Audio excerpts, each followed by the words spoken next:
test out things. Okay. Oh, that is looking a lot smoother. Testing. Thanks, my friends in chat, for still being here. Yeah. How are we doing? Is it lagging anymore? Is it looking like boo-boo? Is it...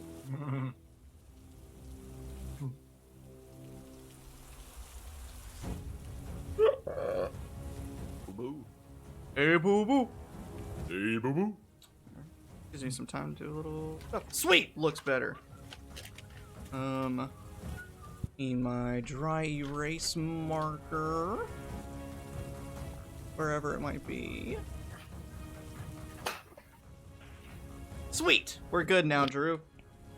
Yay. I think what I had done is turned up my video settings because otherwise the Roll20 map might now look a little bit more gritty to all of our people at home, but you'll get the idea.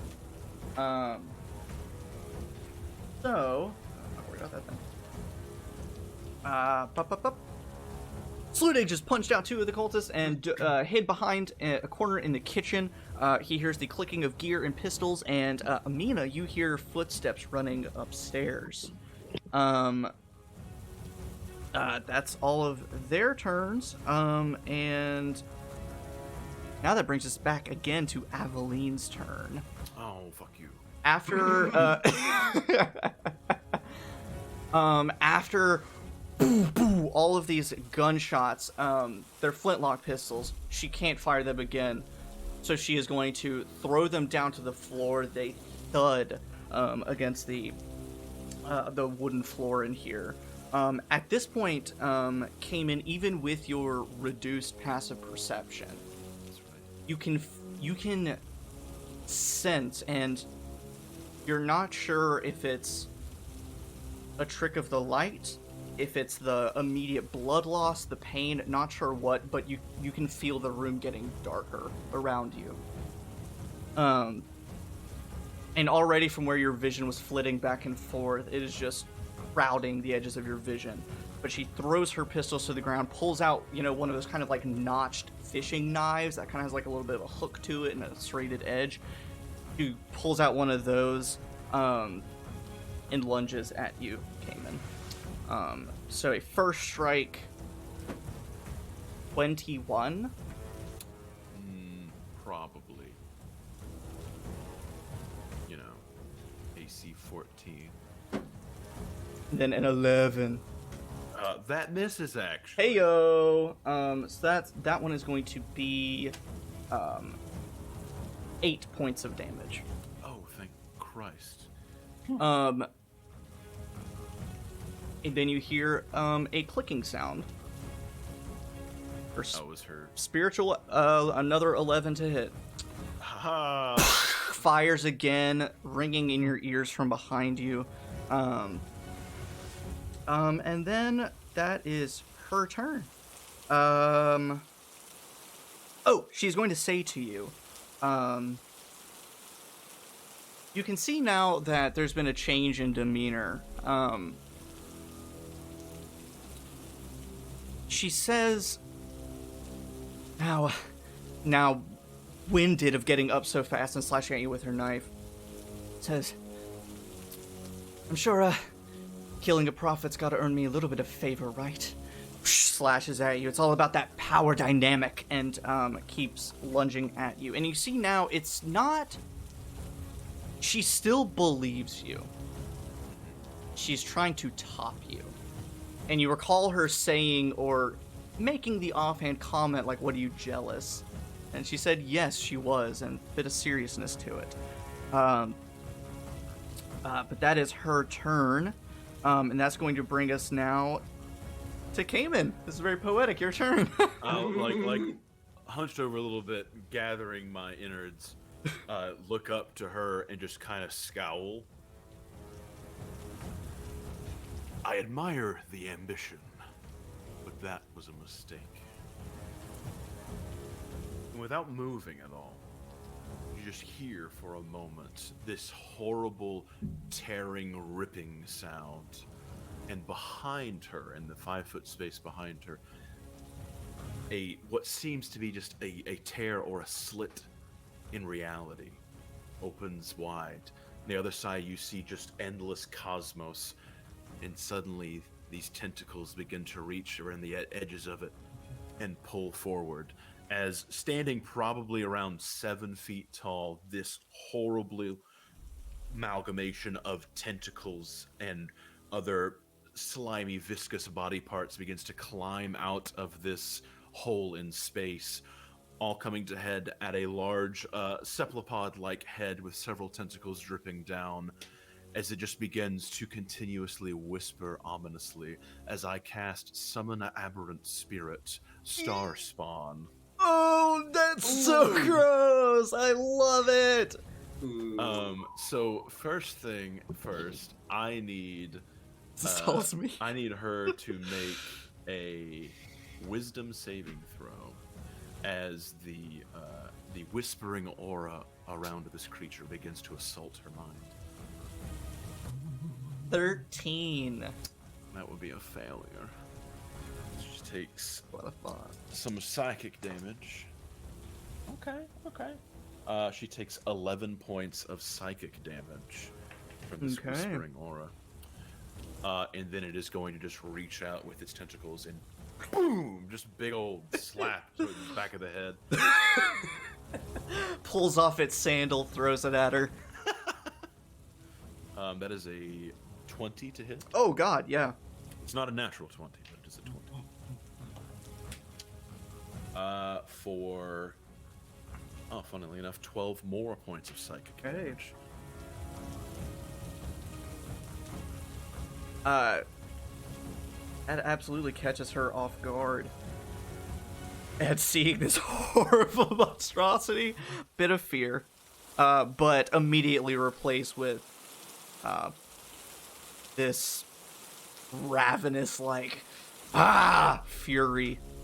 As this is happening, while she's getting her shit kicked in, I'm going to use my bonus action to invoke my otherworldly appendage, my tentacle, to use an object. I'm going to drink a healing potion.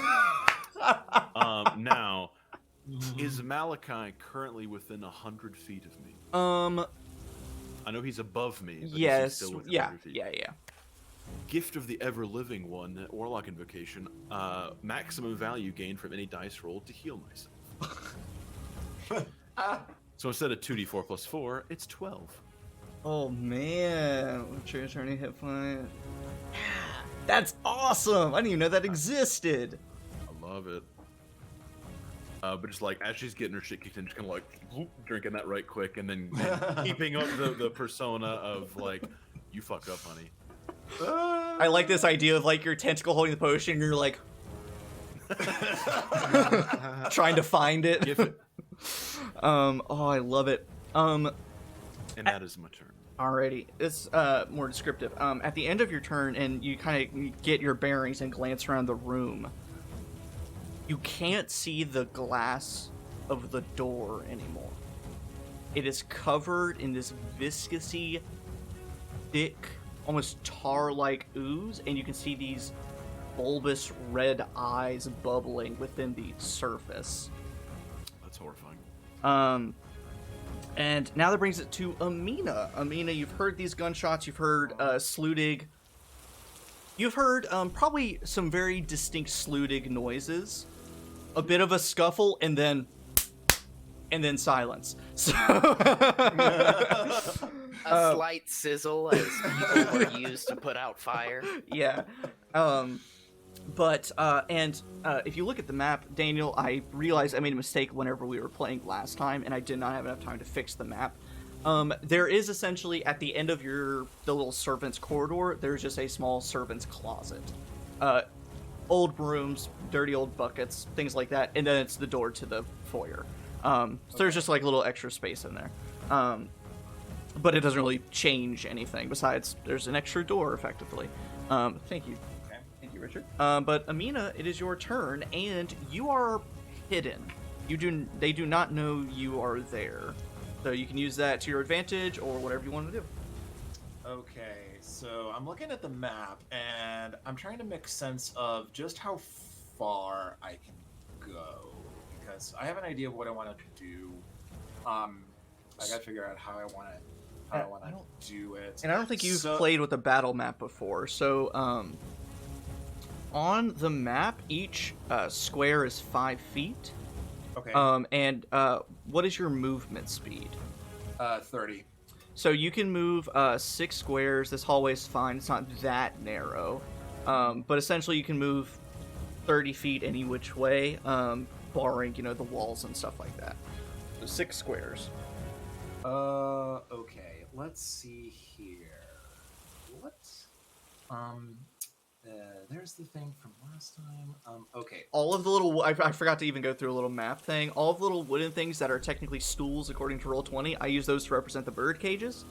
There's a long dining room table in the dining room, and this little wooden square that's outside is just the cellar door. Didn't make a door fast enough. Okay. And I see all the red circles. Those are baddies. Yep. Okay, cool. So, before she moves anywhere, she's gonna recast Mage Hand on her crossbow, Seraphim, so that it can like sort of move on its own, and she can have that as a backup. And she's also going to brandish her dagger. Okay. Getting that ready. And she's gonna go right back out the corridor, knowing that like commotion has started. We've lost the element of surprise. Goes to meet Sludig, and sees exactly what he's done, and basically just says like, "We're doing it this way, then, huh? Okay." And You said you wanted a distraction. Okay,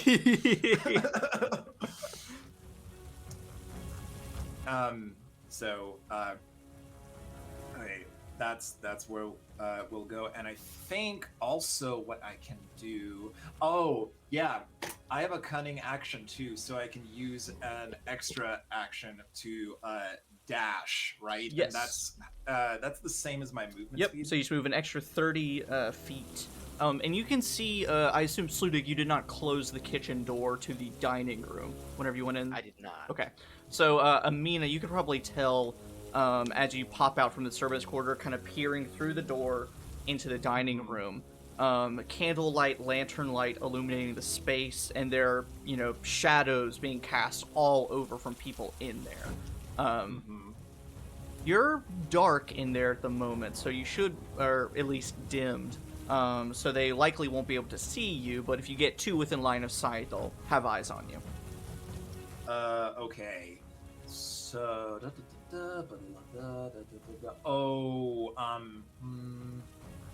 no, I have to choose one of the other.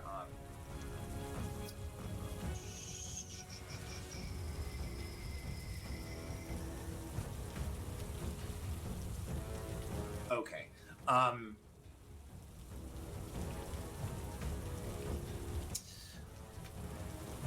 Fuck it. I'm gonna go through the door.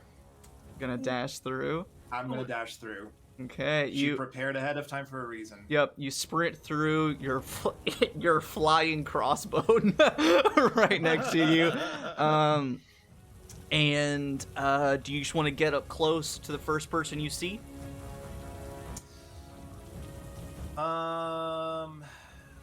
I want to stay far enough away that I'm not at point blank range of anyone. Okay. Just 10 feet away from the closest person sound good? That'll be excellent. Okay. As you run in, laying eyes on you, you notice first that mixed in with these sallow, sickly cultists that have dried, cracked lips, sea salt crusting their skin, and markings on their forehead and hands, there are also normal townspeople in here. Normal being relative. They also look sickly. They're wearing normal clothes as opposed to robes. But there are other people in here that immediately with weapons drawn take their readied shots at the first thing that ran through there.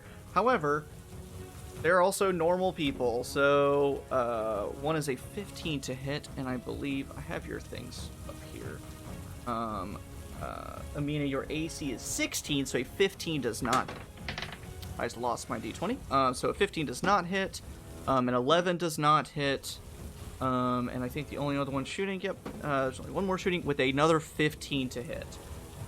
So all of their shots, as you're sprinting through, you hear the click and the slight squeak of a trigger. You hear everything ignite. You see the bit of light. You see the bullets flying across, and you just do this beautiful spin as bullets whiz past you, embed into the wall, and you stop, regain your footing. Your floating crossbow over your shoulder. There's an audible gasp immediately afterwards. So.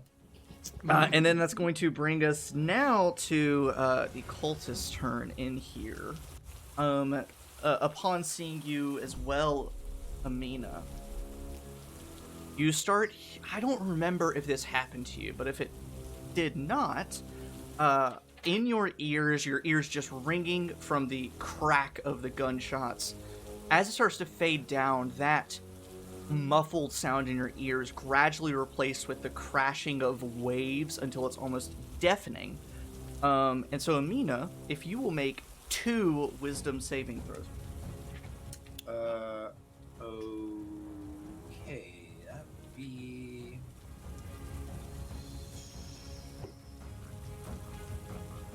gross, okay, and not as gross. That would be a 4 and a 16.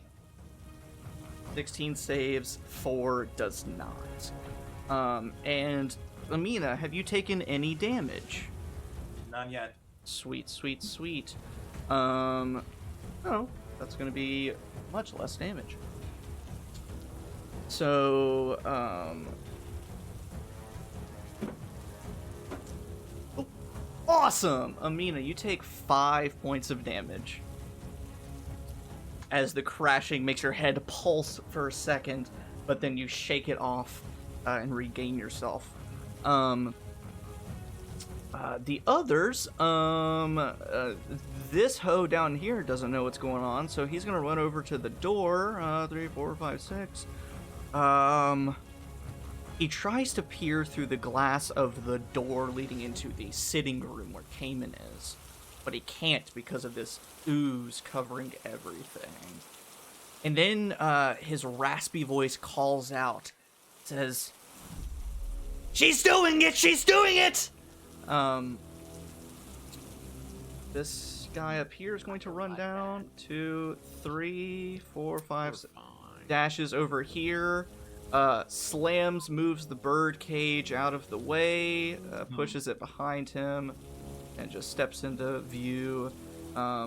This guy up here is going to do the same thing.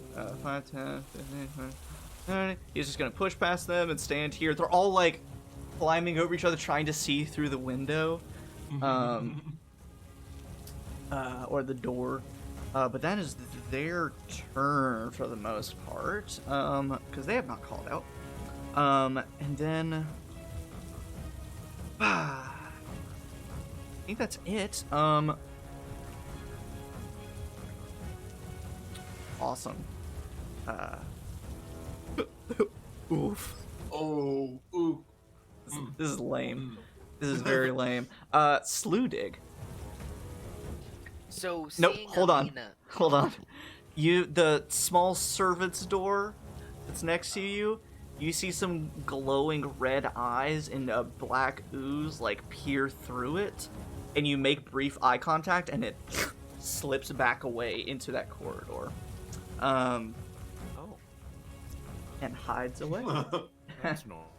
That's absolutely normal. And then it takes us back... Everybody's house oozed. Of course. And then we're back up to the top now with Sludig. So like an object interaction is like a free action, right? Yeah. Can I just close that door? Yep. Alright, and then I'm going to run after Amina because the sounds of gunshots are much more appealing than whatever the fuck, Yup. whatever that was. Yup. So you spend 10 feet of movement, you get into the room and see... Puppy! Chaos Lemons, I'm worried. It's not a puppy. Puppy! You're like, guys, look what I found! So you run into the room and you see that there are 2 townspeople who just fired some or 3 townspeople. One's on the far side of the room that just fired flintlock weapons, and 2 that are weaving some spells at Amina. Which are the 2 weaving spells? One is up here on the far northern side of the room, and one is on the other side of the table over here. And you spent 10 feet of movement to get into the room.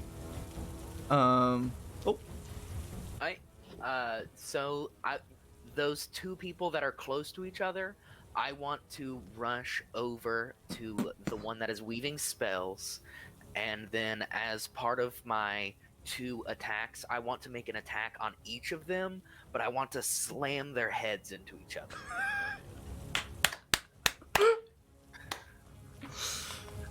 And of course, I'm raging. I am also recklessly attacking. Yep. I don't care anymore. Shoot me.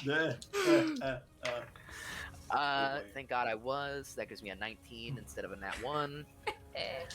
And then number 2 gives me a 26. Yes, go and roll some damage. So, it'll be 10 for each of them. I forgot my rage damage last time, which was 2 extra. Well, Killed them even more dead. they're so more dead now. Yes, exactly as you described, smash their heads together. Cheers to that. Even though this is such a dark and gritty and horror-filled campaign, I can't help but love this idea of this, like, cultist with, like, black blood and, like, casting these spells and then you run up and just clunk. Like, 3 stooges clunk their heads together. Bonk. Yeah, I love it. Well, I mean, I wasn't going for like 3 Stooges level just here. I'm going for like... You pancake their heads into one. Yeah, I mean, the Mountain versus Ober and Martell just kind of... You smash their heads together and lean in and say, "What are you, an idiot sandwich?" Get the fuck out of my kitchen. Oh man. Okay. So anything else? Any bonus actions? No, I'm gonna keep my key points for now. I don't have enough movement to 10, do anything 4. So you run up, and actually, this is a great time to do this. Sludig, make an intimidation check. Ooh, I forgot. I have 40 movement speed, not 30. So I actually have 15 feet. Can I get to that dude at like the close side of the table to me? Yep. I'm gonna flurry of blows and punch this guy. Yeah. It's a 26 and a 13. I'm trying to sweep the leg. 13 still hits. I'll let you take control of this. So you ran up to the first 2 guys. The second guy you run over, both attacks hit. The first one is enough to kill him. There are all sorts of chairs and stools sitting around. The table is littered with drinking flasks, burning candles and lanterns, like old mugs that they've been drinking out of. It seems like they kind of set up shop here for like the time being.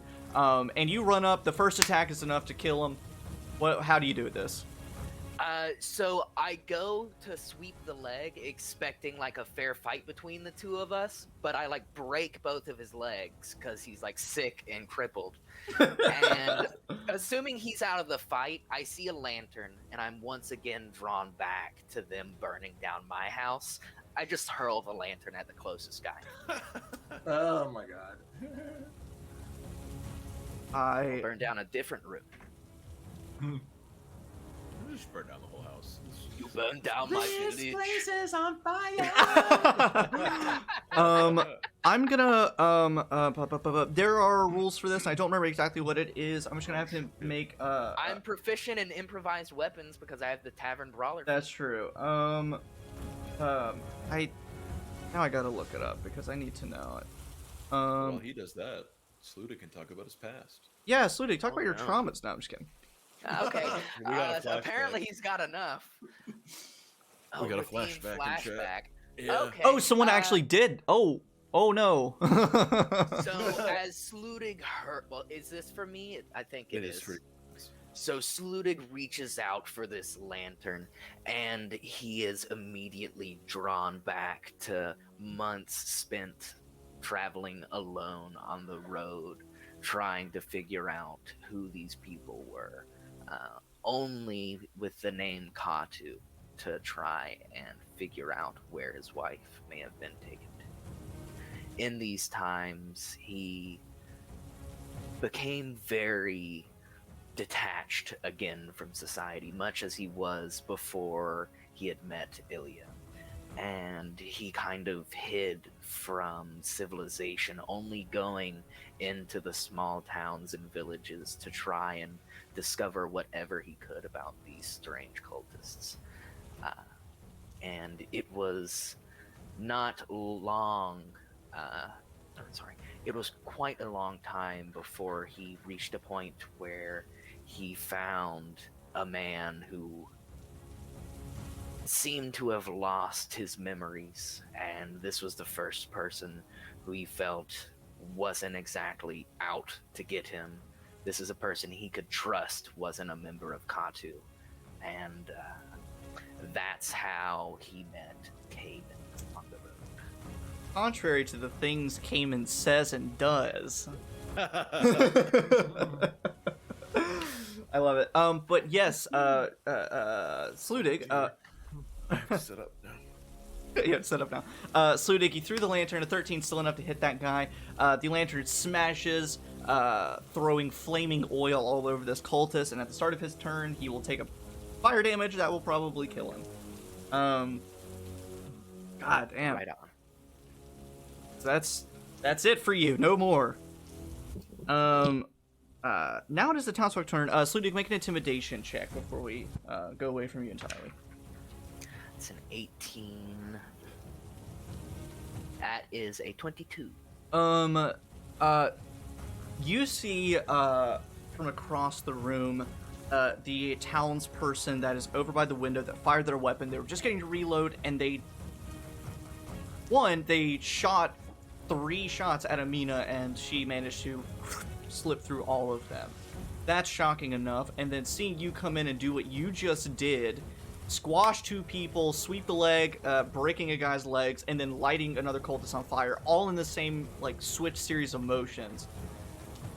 He turns, smashes the window with the butt of his flintlock rifle, and runs. He climbs through the window and breaks for it. I want to remember as much of that guy's description as I can. From your distance, make an investigation check with disadvantage. Can I give him advantage? Is that possible? Not in this situation. Okay. 10. 10. Sure was a guy. Had a gun. From your distance, they're wearing, kind of the very, thick leather coats that a lot of townspeople wear against the rain and sea. So that's not very helpful. Carried a rifle, so that's, harder to conceal, so that's just a note. Not wearing the wide-brimmed hat, and you can see the hair a bit shaggier, kind of to one side, almost in front of their face. From a reflection you could see just from the nearby candles, seemingly having either, it's almost hard to tell, a streak of water along their face, streaks of scars along their face, maybe a tattoo or markings, some kind of facial markings. That was all you're able to tell before they slipped through. I got something in face marking that I didn't expect at all, so I got one tangible piece of evidence. Better than nothing. Awesome. So now, that was their turn. That guy bolts. These three guys that were up on the second floor, they were just kind of watching and listening. They're gonna slowly start making their way downstairs. Well, I don't know why that's there. And kind of just very slowly, cautiously. Guy moves over here. And then that's going to now bring us to Aveline's turn. Oh boy, does anything? You did so many things. Does anything happen at the start of her turn? No, it is at the start of the aberration's turn. Okay. Which is directly First. Yep. So I have her make a roll here. Okay. He takes a chance on how summoning things works and is going to try and keep her attention focused on you, Kamin. That's fair. Trying her very best.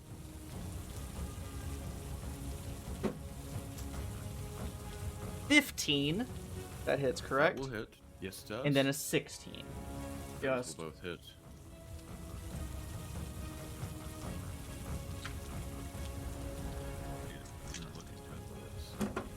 Um.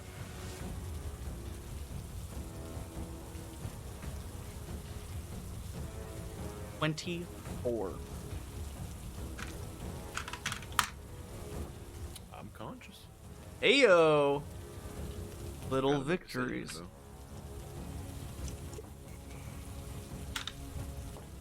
Concentration check DC 12. I got an 18. Nice one. As her bonus action, she's not going to fire her spiritual weapon, and instead, as you sort of go to blink after getting these two slashes with this fishing knife, you can feel the edges of your vision getting dark and closing in. And as you blink and open your eyes back up, that darkness has now clung to her in almost this outline fashion. Is she casting a spell? Yes.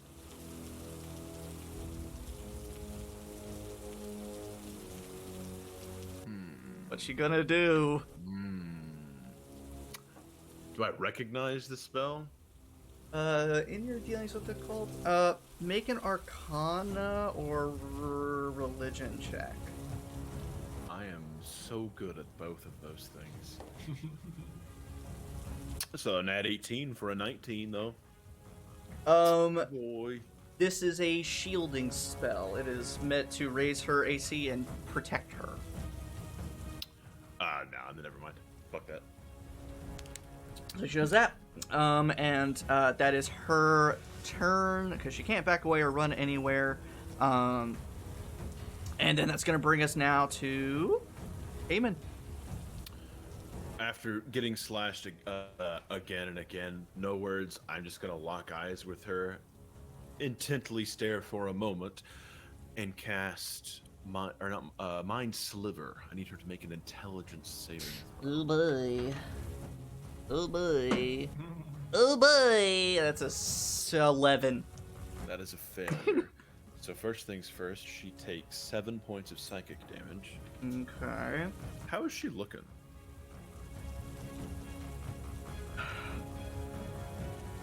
On an arbitrary scale of 1 to her hit point max.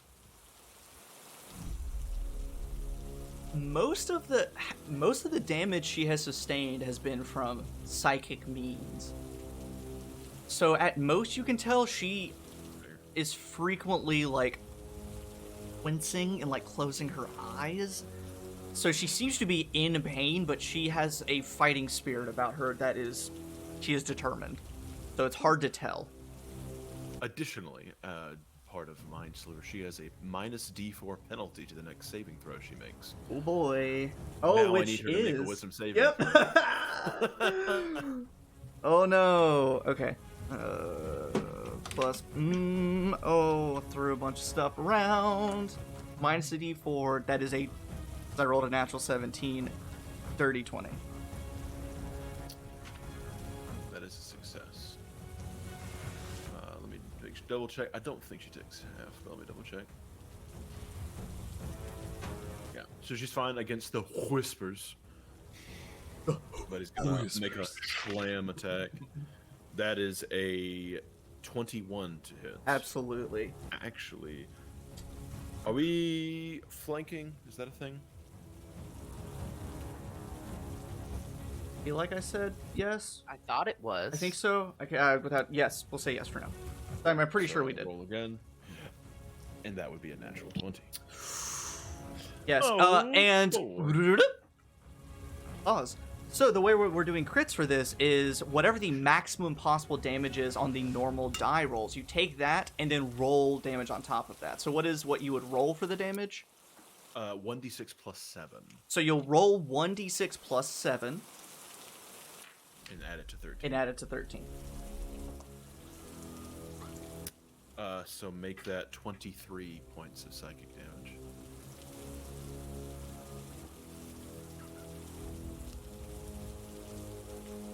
So Kamin,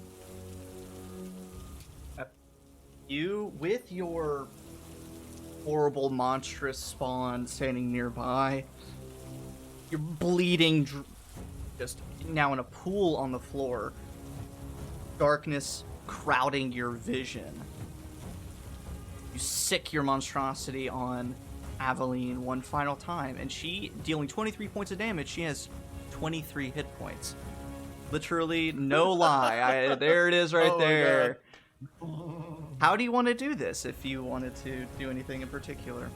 Do I hear the cultists behind me saying, "She's doing it, she's doing it"? Ooh. No, because your passive perception is so low right now. That's fair, that's fair. Then, creature's just gonna, like, hand that is made of tentacles, reach in, grab, like, the top of her head and just envelop her head and upper shoulders and tentacles and just squeeze. So just, but her body seizes for a moment, goes limpless, falls down. I just look up then to the creature. I give him a slight incline, and I'll say, through coughs and blood and trying to keep myself alive, thank you again for your presence, Bartimaeus. I believe you have some more friends outside waiting for you. And when you look up, you notice the darkness has receded ever so slightly, and this ooze and bulging red eyes at the surface of this ooze, it slides from the door and disappears into the floorboards, cracks in the walls, and gaps in the shelves to reveal the glass door and people clambering over it. And in sort of a flurry of looking up, you realize that they realize what has happened. And they go to try to open the door, and it's locked. And you recall, she did not lock it. Yeah. But it is locked now. And they're trying to get the door open, but it is locked. So I'll just turn, give a smirk as I see them jiggling the handle, and then step out of the way and gesture towards the door as this horrible star spawn just begins floating towards the door. It is just gonna stand there on the other side of the door, watching them struggle. That's like in a video game whenever you're like running away from a creature and you just close the door and you can just see it on the other side of the glass and you just wait until it goes away. Now, last bit of business. Malachi. Jay chilling upstairs, hearing some shit going on. He's gonna float over towards the door and take a peek outside. And he sees Dude Bro up here at the top of the stairs, right? Let me see. Yeah. Oh, there's the door's not there. The door is there. Whatever, I'll make him 5 feet wide. He's not that big at all. Yeah, he can peek around, put a little eye stalk through and see. Yep. Cool. I will, he's going to make a eye ray attack at this creature. which I will roll a d4 to see which one I get. Got a 4. That is a telekinetic ray. If the creature is medium or smaller, it needs to make a strength saving throw or be moved up to 30 feet directly away from the gazer. So I see what's about to happen. Yes, I can, in my mind's eye. What kind of save? You said strength save? Strength, and that is going to be against my Warlock spell save DC as investment of the Chain Master. If the familiar forces a creature to make a saving throw, it uses your spell save DC. Which is... that is important to know, isn't it? 15. I have it somewhere. Okay, so I have a chance. Possible. Natural 16! 18! Okay. So he feels a push on his back. But he's just gonna like shoot an eye ray off and then like fall back into the room. Like, You hear from the ether, must have been the wind. Alrighty. Anything else? that is my turn. That's yes, the whole turn, nothing but the turn. Amina, it is your turn now. You just watched Sludig dart from behind you and wham, bam, bam! And the one guy made a break for it, running out the window, and the cultist, is being set ablaze. The one that's still alive in this room, correct? Yes. Okay. Except now, we'll say, at this point, you're starting to hear some commotion out in the main foyer.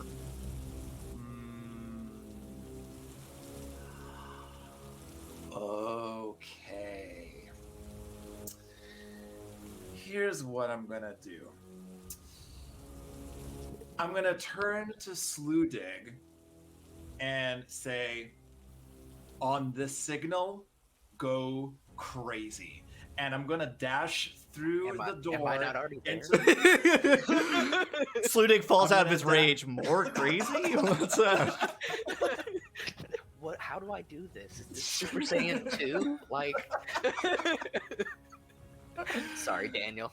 Oh, no worries, no worries. You're gonna hopefully this works the way I want it to. So, she's gonna, after that, she's gonna dash to the door. We're gonna go to the door into the foyer. If it's not like open already, It's force open, it yeah. open.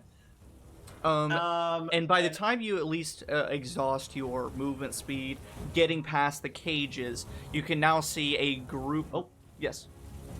Let me. Sorry, I need to be a I'll little let you bit more finish. Yes. specific for what I want to do. Okay, so before Amina goes into that room, she's going to kick that door open, still in the dining room, in the dining area that we're in, and using her crossbow, Seraphim, she is going to use one of her specialty bolts, that is the flash bomb bolt, and fire it straight in the middle.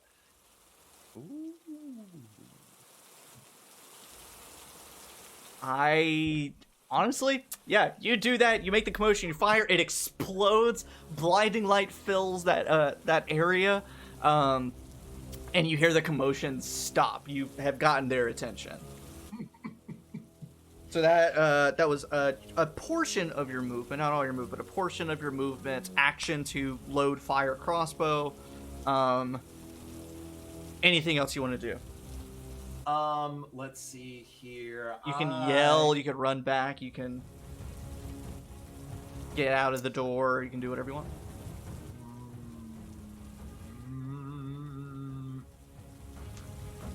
I'm just gonna step out of the way so Sludig can do his thing. Yeah, I love it. Oh man, That'll be it. I like this dynamic of like, I'm not gonna deal the damage. I'm going to lure people to Sludig to do the damage. I love it. Oh god. Man. Okay. So that was Amina. Cultist turned. He immediately takes 5 points of fire damage and dies. Smoldering corpse on the ground. These three. One of them yells out.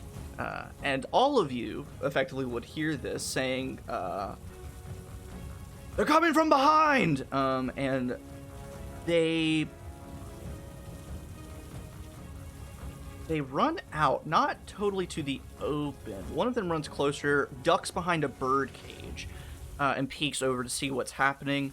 The others kind of do the same and just sort of brace themselves. They are not frontline fighters, but they're in Kamin. You can probably see this as well. They're trying to pull double duty. They're watching behind them and keep like flipping back and forth. So they're feeling very flanked. These guys don't know the massacre that just happens. They're gonna take point with their flintlock weapons, and see what Sludig is about to open on them. Good luck, gentlemen.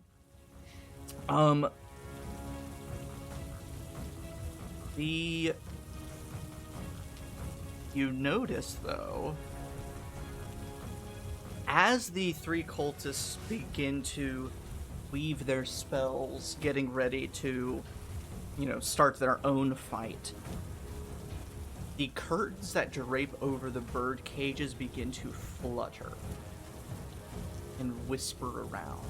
You can see the darkness inside almost begin to take shape, and this ooze-like ichor slides across the ground, almost following in Amina's footsteps as it races from within the covers of these bird cages and slip into the room.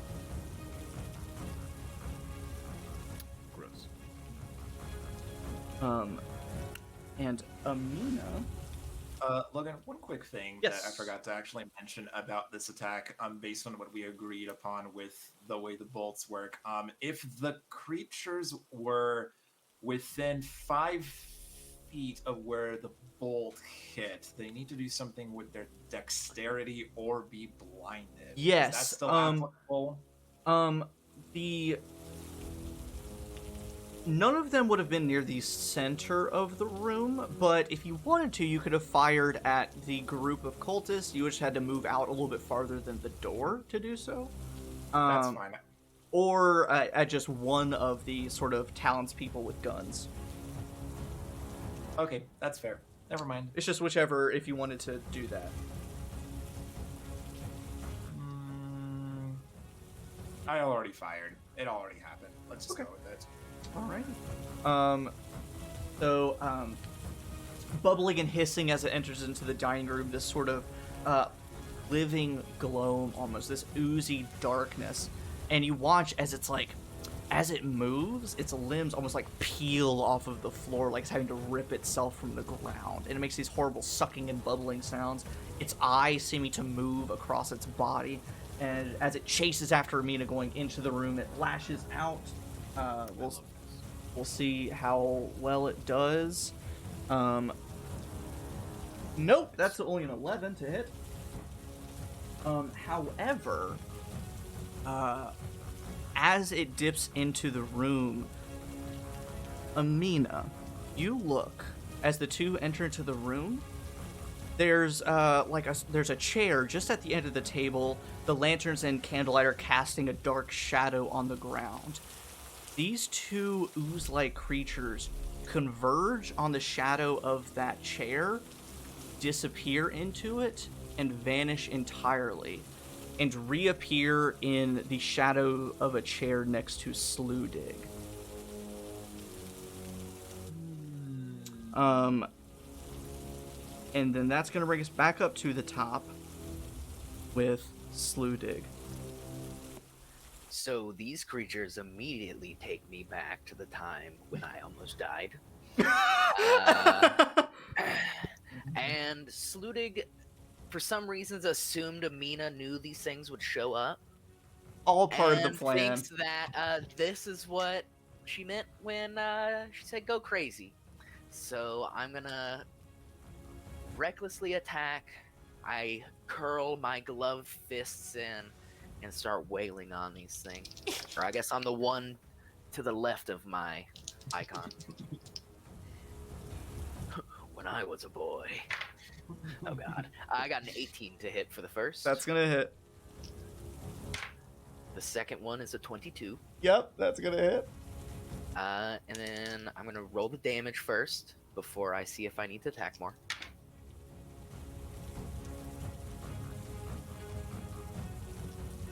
19 points of damage. For the first one?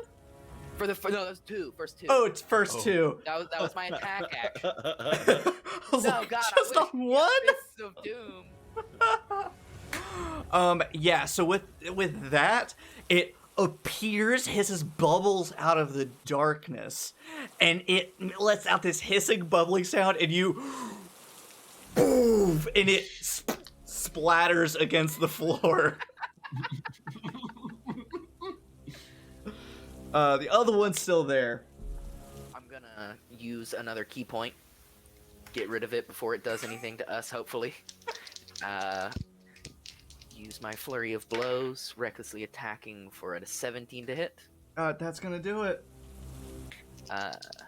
And it can't take reactions until it's the end of my next turn. That's what I'm man. gonna put on it, in case I fuck up. In case it lives Got a that long. 23. It's dead.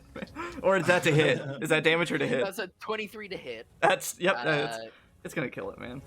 20 points of Yep, damage. that's it. Logan's like, big, cool, evil, oozy monster saying dead. Sludig's fist. What would win? One evil monster of shadow hand. Boy. So that's action, bonus action. You want to move out of the way? There's so many red X's and red X's. Yes, would you put me on the other side of the door so Yeah. that Amina's on one side, I'm on the other? Yeah. Many things.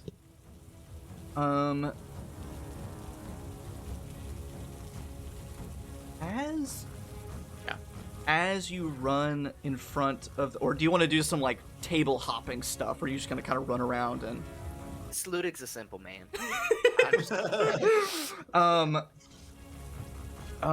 In a loud unison chorus, you hear some eldritch words being spoken, and the crashing of waves deafens you. As you run past the door, I'll need you to make 3 wisdom saving throws. I can do those. I am proficient. So let's see. That's a 15 for the first one. That's it. And then a 23 Yep. for the second one. Uh-huh. And a 10. Damn it! Their save is 10. Fuck! It falls on deaf ears. You do not succumb to the sounds of the ocean. I'm sorry. A moment of my life made me think monks are proficient in that. My last one's a 7. Monks get dex and strength. Hell yeah. I played myself. Have you taken damage? No. Then you take 7 points of necrotic damage. Ouch. Man-hand, greater than the entity of pure darkness. Your darkness. Oh god. That's it. Oh, amazing. So they let loose those. So you ran past the door. Amina, you look over, Sludig runs over, this black slimy ichor dripping from his fists. Love it. Good plan. Good plan. Aveline is dead. So that's gonna take it now to the townsfolk. I just accidentally skipped them. That one guy keeps running. These last 2 people, they're just gonna stay up there and stay readied. And now it's Kamin's turn. Cool. So is the door still locked in front of? It my is. Star Yes. buddy. Yes. Cool. I'll still kind of limping. I'll just see that he's still at the door, and I'm like, step aside for a moment, and I will Eldritch Blast. I want to hit the door handle just to blow the door open, if I can. Absolutely. The glass cracks all up along as it makes impact. Boom! I rolled an 18 to hit if I needed to. It's just a little door lock, and so it's not strong by any means. And that's my first Eldritch Blast. My second one, I'm gonna chuck it, dude, directly across the hall from me. 'Cause I'm a warlock. I get 2, so. Yeah. Woof. That is a 17 to hit. Oh, that's gonna do it. You're like that one senior kid in a gym class in dodgeball who's like picking on the younger classmen, just like hucking. For a total of 11 points of force damage. Thank you, agonizing blast. Splat. Skids across the ground. But now that the door is open, still holding my stomach, I will gesture again to the door. I take my leave of you, sir. And Bartimaeus, my star spawn, will come through the door, and he's just gonna walk right over and stand next to the two dudes on the stairs. Give him a little. I'll use the little fire token. Why not? That's perfect. Sure. On the stairs, boom. There we go. Yeah, and so I need both of them boys to make some wisdom saving throws. Oh man, they are good at that. We've got a 17 and a 12. The 17 succeeds, Sweet. the 12 does not. So the gentleman who got a 12 is going to take 11 points of psychic damage. How does this townsperson die with his gun? So just like as this star spawn starts like floating, it's not making contact with the ground. The tentacles are just barely over the ground as it drifts towards him, and you just hear throughout the entire room just light whispers of like just nonsense gibberish words, and this guy, unable to steel himself, just is overcome by madness, shouts out a few crazed words before finally just blood starts pouring out of his nose, his ears, and from his eyes, and he just falls down on the stairs. Good. Horrifying. And he's just gonna, the star spawn, Bartimaeus is just gonna stare at the other guy. He's not even gonna attack. Just gonna watch. All 30 eyes. Yeah. And then, last thing, Malachi is gonna peep back around the corner and go for another eye ray. That guy. Yeah. So this one is a frost ray. I need a dexterity saving throw. 14? That is a failure. He takes 3d6 cold damage. So 13 points of cold damage. Turns into a statue on the balcony. Frozen like ice. At that point, he will float his way out of the room, just like right up behind the frozen dude, lick the popsicle once or twice, and then look up over everybody, just kind of survey the room.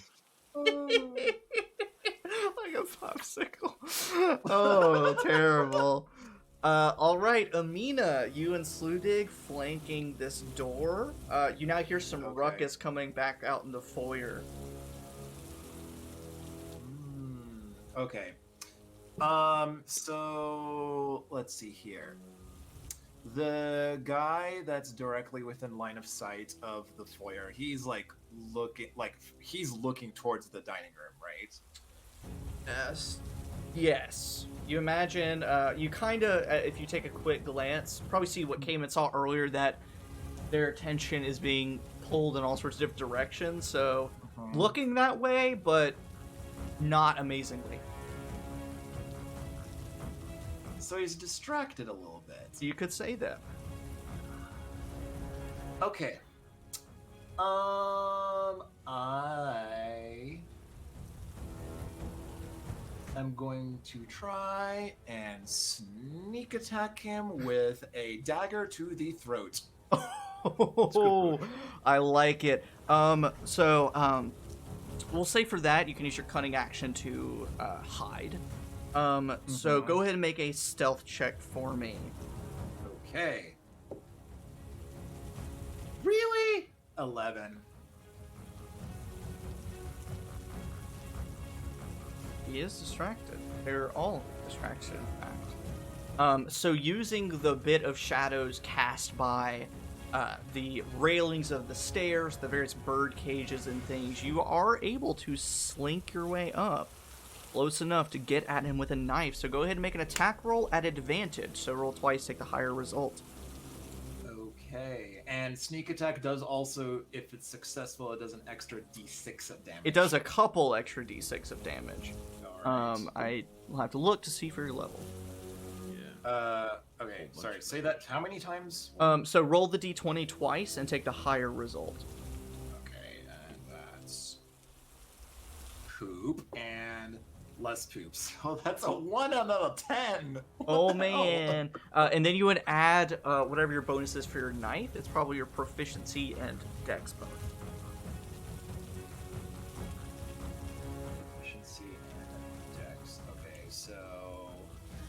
Well, that bumps it up 10, so that would be 11 and 20. Yeah, that's quite the bump there. So yeah, that 20 will absolutely do it. So what you'll do is you'll roll a d4, so the pyramid die, and then at 8th level you will also add 4d6 to it, and then your dexterity bonus. So, okay. I'm gonna write all these down. Yes. One. Yes. Yeah. Once you get higher levels, that becomes such an important. You're like, okay, hold on, I gotta write down each one of these. And roll number 3 and roll number 4 and plus the d4. So we're gonna add all those up. That is 7, 9, 10, 12. Did you add your dexterity bonus in that as well? Always forget And about that. 19. There we go. So, I mean, even without that, you would have been totally fine. So very easily, how do you sneak up on him? How do you kill him? Very easy to do so. I imagine that like she notices that he's a little distracted, like with the flash bomb and everything going on. So like she's kind of, she's not like sprinting towards him. She's just sort of like walking carefully within the shadows, and seeing a moment where his back is turned to her, she just goes Just quick one. right in the throat. Now I am going to see if. Nope. You glance over your shoulder, and the townsperson with the gun up on the stairs. You make eye contact with each other, and they do not fire. They hesitate and just stand there. All right, so it's bonus action movement, attacks, awesome, and then that takes us down to the last two cultists. Or excuse me, I marked the wrong one here. Or no, that was the right one. There's only one left. Going to go down fighting. Thank you for that hydrate. Just saw that. Not drowning us this time. Yeah, it's not as bad as forever ago. Oh, I'm sure we'll be drowning later. And the Gloam. They look upon this monstrosity in front of them, unsure of what to do. Piss your pants and run. Yeah, maybe.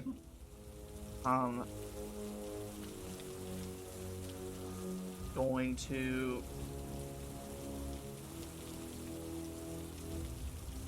we'll say go down bleeding. Quickly drawing a knife from within their cloak, slice across their palm, and stab out with it, assuming that Fatu magic will not work on such a creature. With a 19 to hit. That will hit. Creature boy. So your aberration horrible monstrosity is going to take 8 points of damage. Ultimately nothing. Yep. And that's all he can do. That takes us down there. Amina. The covers of the birdcage begin to flap and waver and move around. You see the darkness within slip out. Some of them perch on top of bird cages, some stand next to them, but many of them appear.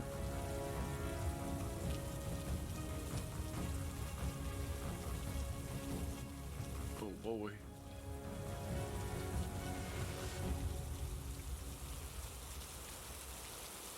Ay, ay, ay, 5 ay. of them slip from the shadows, almost forming a wall of oozy, inky gloam around you. and they all start lashing out with these sticky tendrils. Oh my goodness. I need to pull up your AC, because I'm not going to ask you about each of these.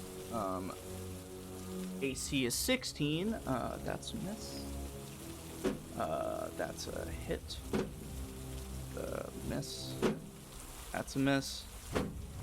That's a hit. On advantage for all of them, only 2 of them hit of the 5. So that's some real boo-boo. Can I do an uncanny dodge? You can do an uncanny dodge for one of those. And I'll kind of let you decide. So essentially, you just choose one of the pools of damage to half. So the first one is 6 points of damage. The second one is 11 points. Well, I'm gonna half the 11. However, Are you sure? Work. Are you sure? Yeah. So that'll have it round down to 5 points of damage. So still total, taking 11 across all of those hits, and then using their shadow step, disappear back into those cages, out of sight. I'm just gonna move them over here. It's almost disorienting as they just whoosh appear in a big wave and then disappear back into the bird cages. Seem to be using the shadows created by the covers to maneuver. And then that's gonna bring it back up to the top with Sludig. And you could probably have seen some of that happen. Cool. So do I see, or did I see which bird cage any of these might have gone into? I'll do a little bit of drawing here. You won't be able to see it on there very easily, but effectively just the ones that are directly around Amina. So like the one to the left of her, the one kind of in front of her, the one to her right, and just all slipping into those. I guess I haven't seen them at all, so I have no way to know like what the sturdiness of these things are. Not really.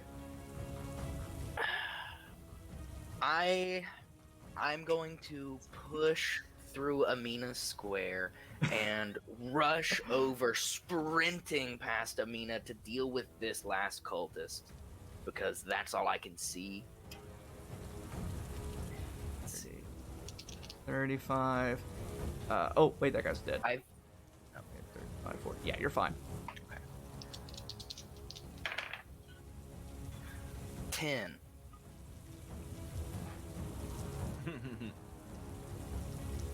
That misses! Sludig is even more mad, and this person will pay the price for it. 24. The duality of dice. Okay, so, yes, that's gonna hit. You can go and roll some damage. He's already hurt himself once with the, bloodletting. So missing my first punch, I'm just gonna try and finish it quick. It's just a punch straight to the throat for 10 points of damage. Yeah, he good. He did. He gone. Now, this is a Kamin question. Have you summoned an aberrant starspawn creature like this before? I assume since he has a name, you have. Yes? Would Sludig have seen it before? No. Sludig, there is a horrible tentacle eye monstrosity standing next to this cultist. Just staring at it. Just staring. And you hear just whispers floating in the air around it. I guess I didn't see it kill that cultist, so I'm gonna call out to it. Demon spawn, face me. He'll just turn and look at you. And I'm sitting here like old-timey bare-knuckle boxing, ready to go. And you're getting ready for it, and then just kind of off the corner of your vision, you see Malachi floating up on the balcony over there, like... just watching. Just watching. Gazing, if you will. Gazing, yes. Beholding. Careful. It's now the townsfolk's turn. He is horrified. He is going to run down the stairs through this door, this glass door, swings it wide open out to the patio and begins running away as well. There's not really an escaping thing here, so I'm just gonna put a little no symbol. Yeah, like a grenade. Yeah, put a grenade. So it means it's an escape. Aveline is dead. It's. I hear the whispering. Kamin, it's your turn. So. You Kamin can not see the horrible monster thingies. I can see. You can see putting up Sludig. his dudes. Yeah, it just through the door. Still, like, hobbling from the damage I've taken. I'm gonna just pat myself, and you see all the moisture in the room around me just kind of apparate and collect around me, creating an icy shell of armor around me as I cast Armor of Agathis on myself. Because I don't look good, boys. And I'm just gonna poke, like look outside and say, "That one's on our side." So I don't trust it for a little bit. I got my dukes up. I'm waiting to see what it does. Well, the Because first thing every it shadow does, creature has been bad. it has been, and since you are within 5 feet of it at the start of its turn, I need you to make a Wisdom saving throw. No! Poor Sludig! 17. That is a success. Okay. You take no damage. So the creature is gonna turn and look at you and just like raise a horrible tentacle hand and just kind of wave at you, and then put it back down, and then float past you and just make its way back into like the center of the room. Of like the and I'm main going- foyer or where the sitting room where you are? The main foyer. Okay. And I'm just gonna have it hold an action to womp on any of these gelatin things if they show Sure. up. And same story with Malachi. Malachi's just gonna like peer the rest of the way over this frozen cultist, and he's gonna hold an I-beam action for when more gelatin things show up. I like it. I'm gonna kneel down in the corner of this room and catch my breath. Okay. Okay, so that was them. And Amina, it is back up to you. Your path is clear, no sign of these shadow creatures, and truly no sign of all the cultists and townspeople seem to be taken care of, as far as you can tell. You have not been upstairs yet. If there's anything you would like to do. Have I seen Kamin yet? You've probably Like- seen him kind of peek his head out the door, maybe. Talk to Sludig. But like, are we all in the same room now? Not quite. I'm still in the study Yeah. thing that I was in, hiding basically. Okay. I'm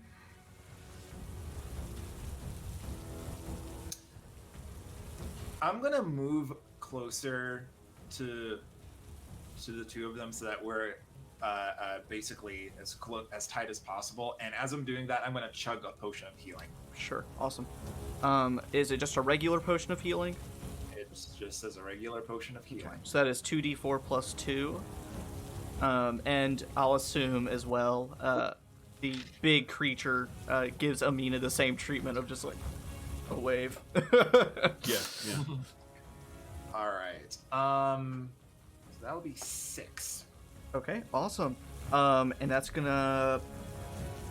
The cultists are all dead. Townsfolk are dead or have fled. And then finally, the shadow creatures, the darkness of the room and the estate starts to fade away a little bit. Kamin, what you're now starting to see wasn't just your vision playing tricks on you or the pain you were under. The room seems to regain a bit of breathing room. It doesn't feel as claustrophobic as it was. And the shadow creatures do not make another appearance.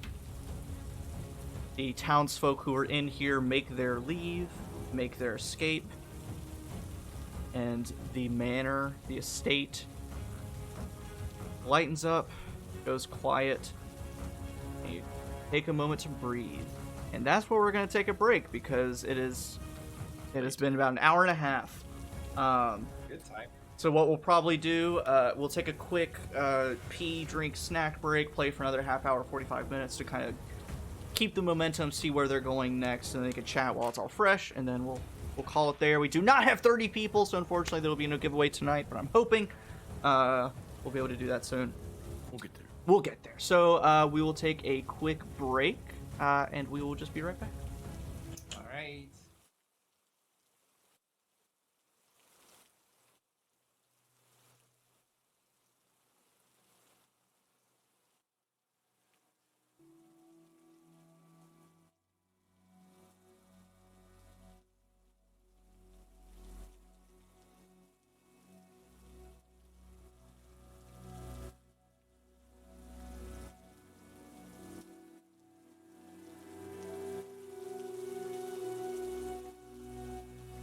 Get started. Anyway, looks like we're back. Oh my Sound's gosh. working. We're good.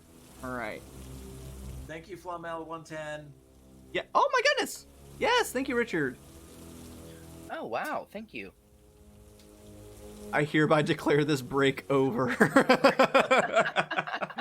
Yeah. And honestly, big shout outs to Steven and Richard for being here all the time for my streams. Like, you guys, I love it.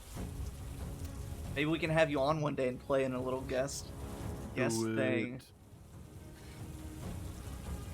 it. Oh, I thought you had the stinky Stinky check. stinky check. Get that stimmy. No, yeah. So the first the first round of the stinky checks, because like my mom had declared me as a dependent and all sorts of stuff. She didn't I didn't get any for the first bit. But this time she did, and she was like, so I'll split it with you, which, thanks, Mom. You really don't have to do that. That's your money. Like, I understand I'm your dependent, but whatever. And she was like, don't spend it all doing, on whatever. And I thought about it, and I was like, I've been saving up money, very well. I'm going to treat myself some tabletop RPGs. And so I'm going to be using Rachel as my guinea pig to test play all sorts of other tabletop RPGs I've been wanting to. There's one called Little Horrors where you play as, kids fighting monsters in the closet kind of thing. Yes. I've been wanting to actually get my hands on Deadlands and try it. There's a system called Knives in the Dark. It's a heist, a heist system that I super want to play. And so I'm about to be spending a lot of that stinky, stimmy money on some tabletop RPGs. Thank you. Ooh, expect me to buy a lot of BS. Yeah. Yeah. And I'm not going to spend much money on anything else. I think I bought one video game. Oh, I bought the RPG Maker, which is super cool. But yeah, I'm going to treat myself. I've earned it. Treat yourself. That stinky money. Anyway, so you guys regroup somewhat in the foyer, the study, or you probably meet in the study as you seek out Kamin and find him gasping and catching his breath in a corner, seeing the trail of blood spattered across the ground. You see the body of Aveline in... I can turn off the combat music, probably. You hear just the rain, bits of thunder outside. See her body. You see all the cultist townsfolk bodies. And I believe your star spawn stays around for an hour. It's an hour, yeah. Yeah, so he's keeping guard. He's gonna Jay chilling outside the room because if he gets too close, he's gonna hurt us. That's fair. I imagine he's like, "Hey, can I?" And you're like, "Ah!" The eyes smell like Raiders of the Lost Ark. Faces melt. So he keeps his distance, giving you a wide berth. Malachi joins you. The shadows keep their distance, of course. And you are left in a quiet, very somber estate. I'm gonna go through her pockets right quick. Also grab her matched flintlocks. Yes. But also maybe praying she has a healing potion or something. Please.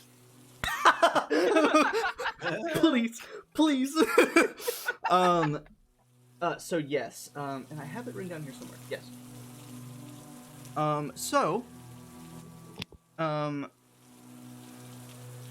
You don't find anything on her person, but as you make over to where her body is, you see that she, from the fire in the fireplace, the angle of the chair, all the shadows being cast, you didn't see it in, of course, mid-combat, but as you look at her body, all you find on her are, the two pistols she threw down, And the hides and furs she's wearing are enough for, essentially, they are armor. They function as armor. And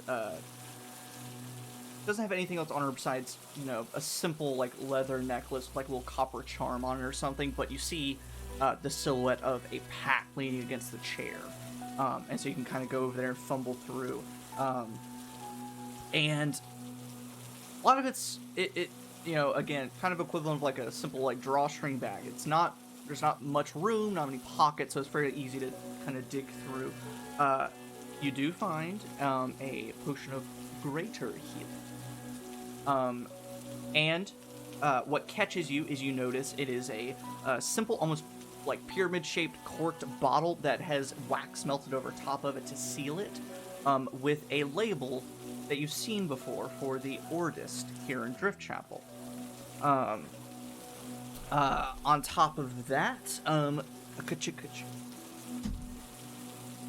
leaving one. Of course, you find extra ammunition. Find some bullets. Nope.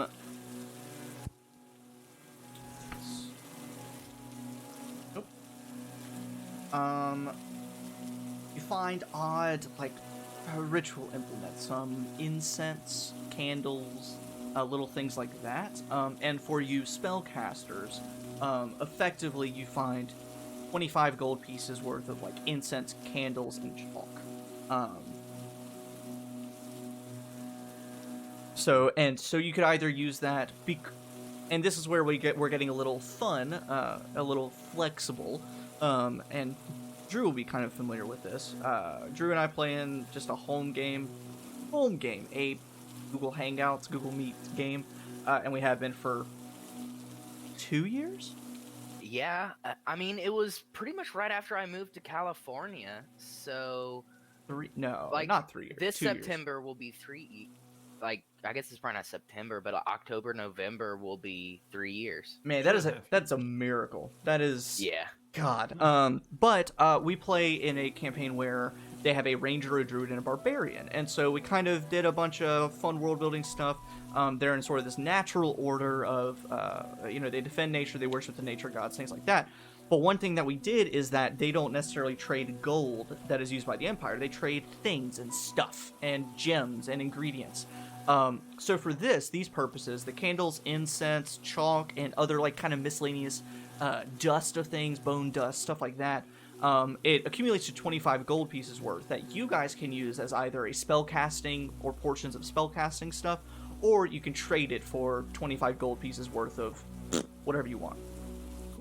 So it's sort of flexible in that, because in Driftchapel, in the world, in the dominions, amidst the Gloam thing, almost nothing is worthless at this point, and people are trading every stitch of things that they have for something. So you can just about bargain for anything. So there's that, the healing potion, extra ammunition, and you do find essentially a scrap of a map, a hand-drawn map. Easily you can tell it is of, can't think of the name right off the top of my head. It is of the region that's around Driftchapel, sort of this coastal and swampy areas that you have walked before, and you can see the withered road, but then there's a dotted line and a series of dotted lines drawn throughout the map that you're not sure exactly what they lead to or what they might represent. You'll need to make a check to do so, but you find that as well. And that's what you find in her bag. So I'll just like grab her bag, come and like plop down on one of the couches, go through it. When I find the bottle of the strange liquid with the symbol of the Ordist to it, I'll toss that to Amina, let her deal with that. Oh. Yep. And Amina, you immediately recognize the work of an Ordist, down to the style of glass that's used, the cork and the wax, the stamp and the tag. Yep, all matches up. And I'm gonna chug that healing potion. Since Malachi is sitting right next to me, I get max from that. Mm-hmm. He's 44 plus you right? hold on to one of his eye stalks like an emotional support animal and just kind of stroke the stalk. Stroke the stalk. I didn't like that. Firmly grasp it. Police. So I'll get hit points back. For people who are still watching in at home, I'm gonna flash an image on the screen real fast. I made a token for Malachi, but because of the way that I had to share the screen and do Roll20, the details were not visible. But I'm going to show you this amazing Malachi token that I threw together. Yeah. With his little open mouth, breathing mouth. And I, of course, use Canva for all of my D&D token making needs and map making needs, things like that. And I just searched eyeball in the elements, and they had all these weird, like, anthropomorphic eyeballs that also had mouths to them. And a lot of them were, like, smiling and stuff. And I'm like, all right, cool. And then I found the one of... And I'm like, that's it. That's the one right there. So it's very cute. It does not fit the tone of this campaign, but I love it for Malachi. Anyway, so you drink the potion, you heal a bunch. I do. I'm going to pass the hand-drawn map to Sludig, and I'm going to just spend the rest of the little bit digging through all the little ritual materials, see what I got. And then take a deep breath, now that I've drank the potion, feeling a little better. Right, so... How was that for you two? Everything go okay? Well, I can say I look a little bit better than you do, but I'm glad to see you came out alive. I don't know about that, but yeah. Well, my blood's more on the inside, that's what I mean. But That's a bit of abstract stuff. Amina, Yeah. she takes a look at the group just to make sure that, like, you know, the other two are alive. Doesn't say a word. Grabs her crossbow and very, like, she's not scared, but she's a little rattled about what just attacked her. So she is going to slowly reach out to one of the bird cages and yoink the cover off just to see what the hell was that. The shadow goes with it. There's all the light comes back through into the bird cage, and there's nothing inside. The door is closed. There's a little swinging perch, but otherwise totally empty. And you take a minute and you can do it to the others, and it's all the same. Just what the hell was that? Please tell me you two saw that. I saw those strange things, and I also saw something in the servants' quarters before I ran after you at the beginning. It was looking at me, but I just closed the door and it didn't bother me again. Yes, I can't say it's something I'm exactly familiar with. Yeah, I have no fucking idea. Well, I suggest we collect whatever it is we are meant to collect here and get out of this house. Because I, for one, do not want to be approached by that creature or whatever that is. Because that hurts. Jeez. Yeah, tell me about it. Sludig looking all right says, I did see them surround you for a bit, but they were gone so fast I didn't realize you were so hurt. I agree we should get out of here. Let's. Do we have time to search the bodies, the rest of the bodies that we've laid waste to? You can take the time to do so. And most of you, except for only Malachi, and Malachi can't really... He can transmit a bit of information to Kamin, but not nearly enough to be that helpful. And so you guys don't necessarily know what's upstairs. However, you can take a couple minutes, gather the bodies that are in the kitchen, the dining room, the foyer area, keeping your distance from the strange tentacle aberration in the foyer. And where did my little loot treasure cargo.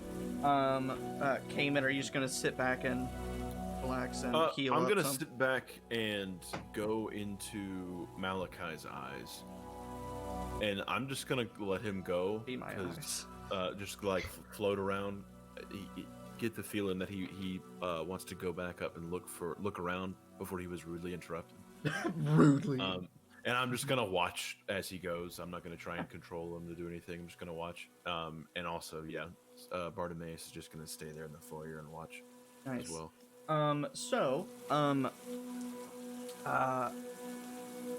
Do you want to divide up duties in any way? Do any of you want to go search the rest of the house, or do you just want to get bodies up, search the pockets, and go from there? I wanted to search that office or whatever sitting room that Kamin was in, because I heard them yelling, "She's doing it!"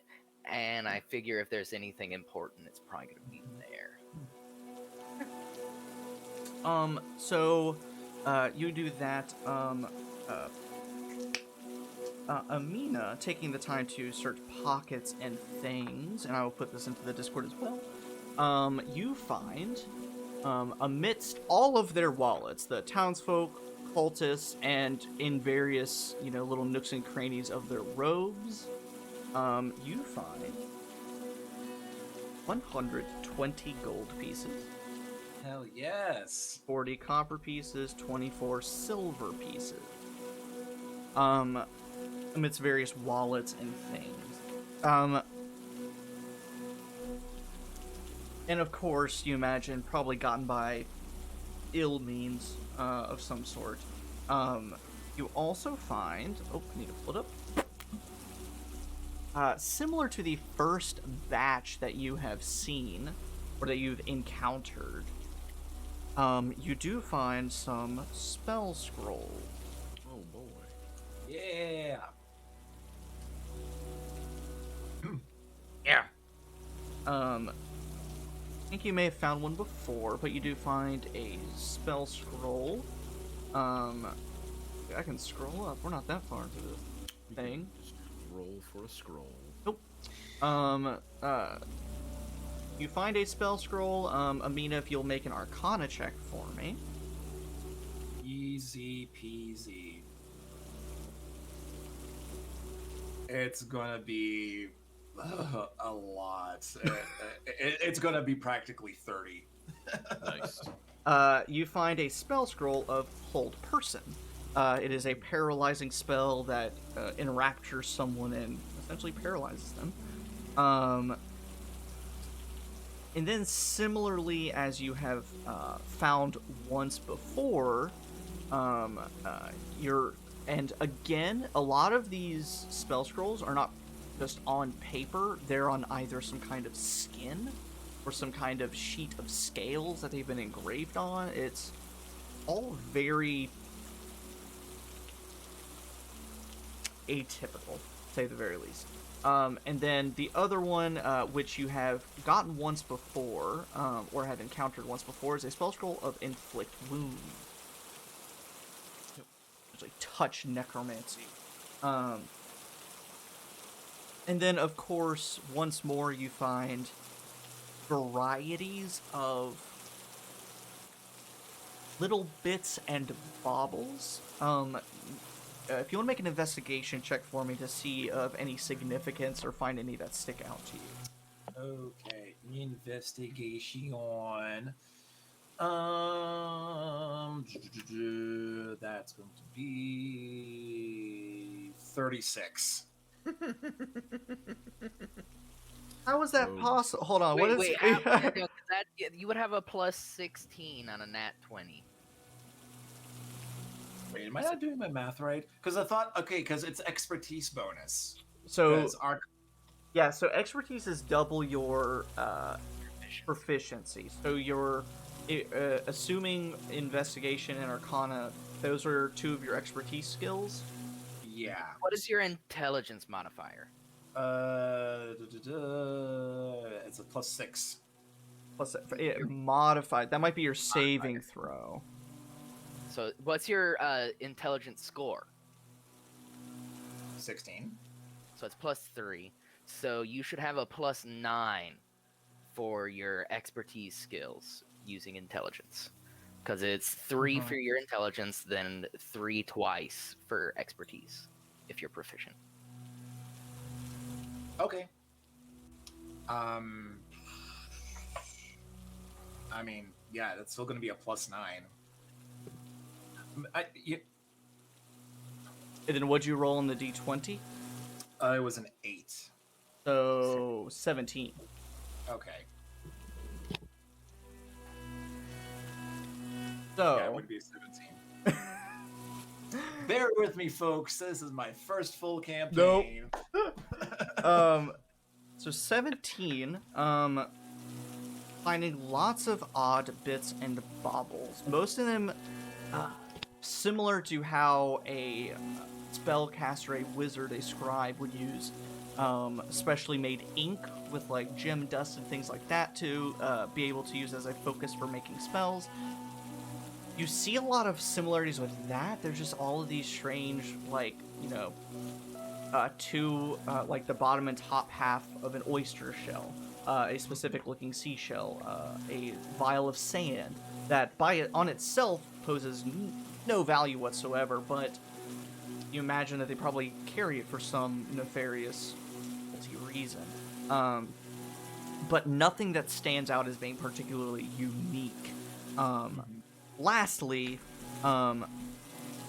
amidst the various townsfolk and cultists, you are able to, let me look at the map.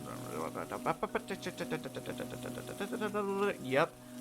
You are able to recover, oh, that's not great. 2 regular potions of healing. Both from Driftchapel's Ordist. Okay. And then, of course, on some of the people, you know, old rusty corroded fishing daggers, flintlock weapons, extra ammunition, things like that. Sludig, checking around at least in the sitting room. Like a lot of the rest of the house, it has been evacuated almost. Everything has been pulled from the shelves, taken, except for the occasional, like, little history novel that got left up on the shelf. Or encyclopedia's letter J, and, like, that's the only thing that's on a shelf. And so nothing that catches your attention. You do find what seems to be a sort of paper-bound notebook. No title, no significant binding, that's sitting flat on one of the shelves that catches your eye. I would like to go and grab that notebook. God, hopefully it's not going to have eyes when I open it. But I want to open the book and see what's written inside. It is a collection of loose leaf, handwritten music. And you start kind of flipping through, thumbing through, and it's all written by the same person, Aveline Musgrave.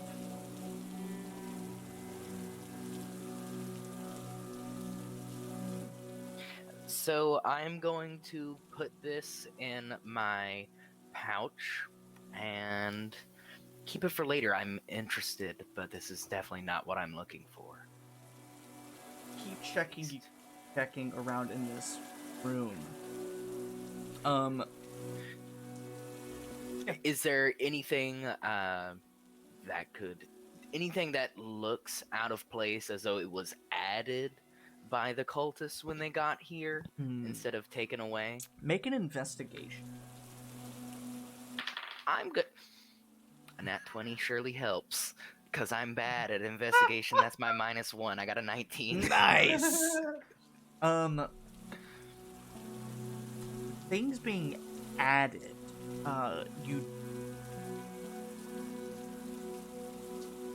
Because, like, she was doing something, like, any ritual markings, like a ritual circle, anything strange. Nothing like that, and that's almost a bit troubling. You look at any of the edges of the room, around at the windows, and everything is untouched. Even the windowsill has some dust on it still. Some of the side tables still have dust on it. The mantle of the fireplace has dust. This is a fairly recent...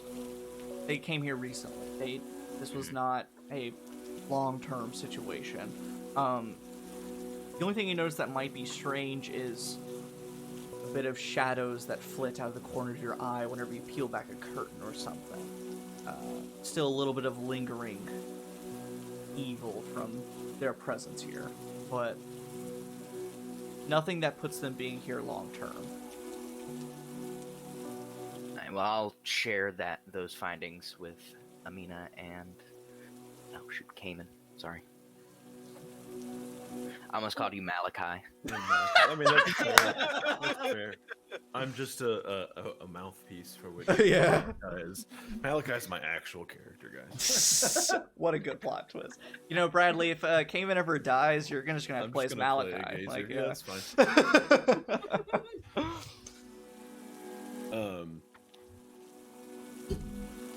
Yeah. Is it my turn now? Oh, yeah, whoever wants to go. Cool. So Malachi's going to go back up the stairs where he was before. You're gonna go to that wall of trinkets that you said was there. Yes, little odds and ends. And he is going to grab the one that looks most interesting to him, whatever that may be. Okay, you see, like, all of them are simple, like, wooden figurines that have just been whittled and carved, but one of them has a little bit of something shiny to it. Shiny. He's gonna grab that in his mouth, I guess, because it's not like he has pockets. Use the telekinesis, maybe, and he just, could, like, yeah. juggle it to the... But then he's gonna go back into the room that had the big-ass rifle on the wall. Yeah, it's laying on the floor now where he tried to get away with it. He's just gonna, like, drag it behind him with the telekinetic ray down the stairs and back into the room. So Amita, like, checking pockets on bodies, here's like a... And you look up Malachi dragging a rifle along the ground. Oh my god. But, and yep. depending on how long this takes, if an hour runs out, I don't know. I'm assuming if we're going through a bunch of bodies and everything else, that eventually that time is going to get nigh.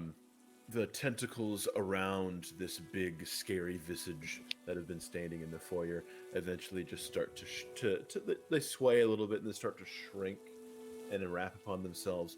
And floating there in the air, where once this towering star spawn once stood, is a significantly smaller creature that likely the two of you have seen or met before. This is another one of Kamin's familiars, by the name of Bartimaeus.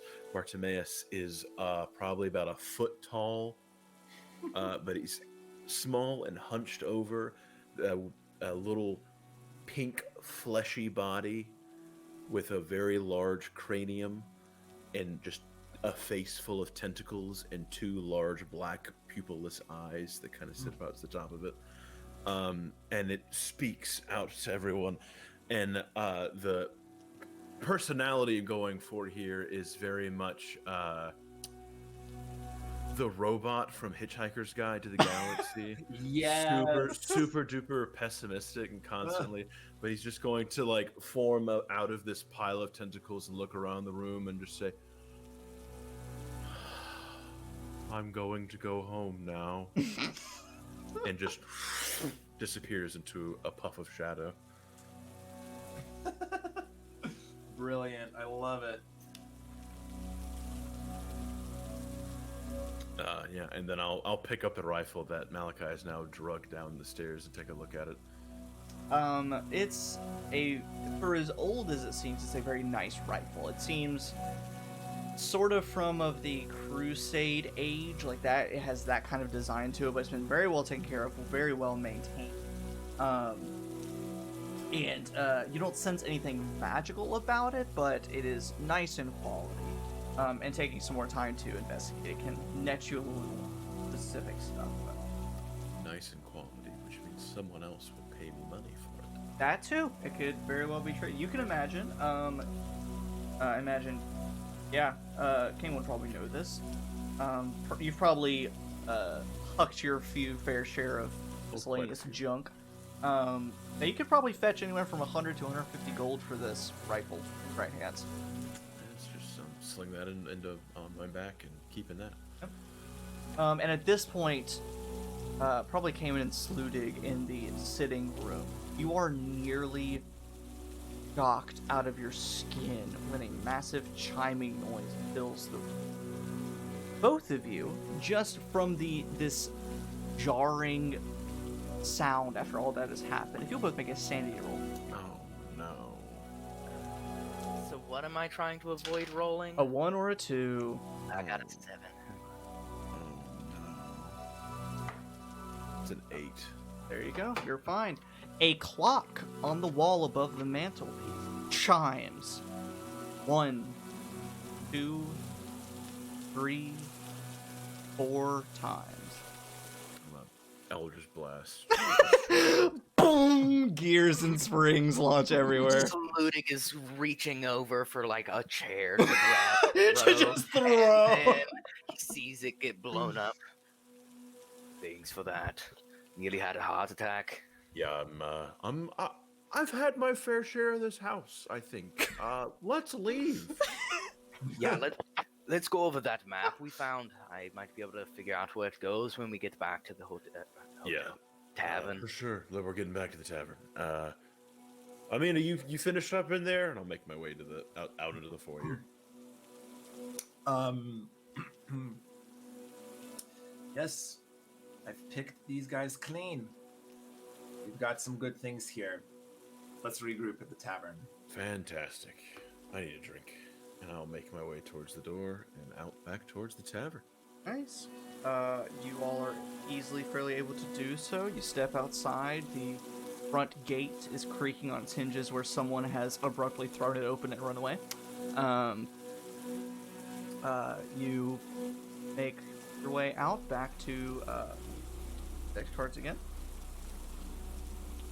The one and only town inn called the Rivermouth Inn.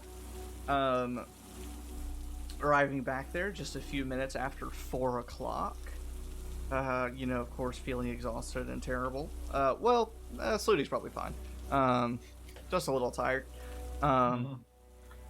But you make your way back to the Rivermouth Inn. At this point, being past 4 o'clock, the interior has completely emptied.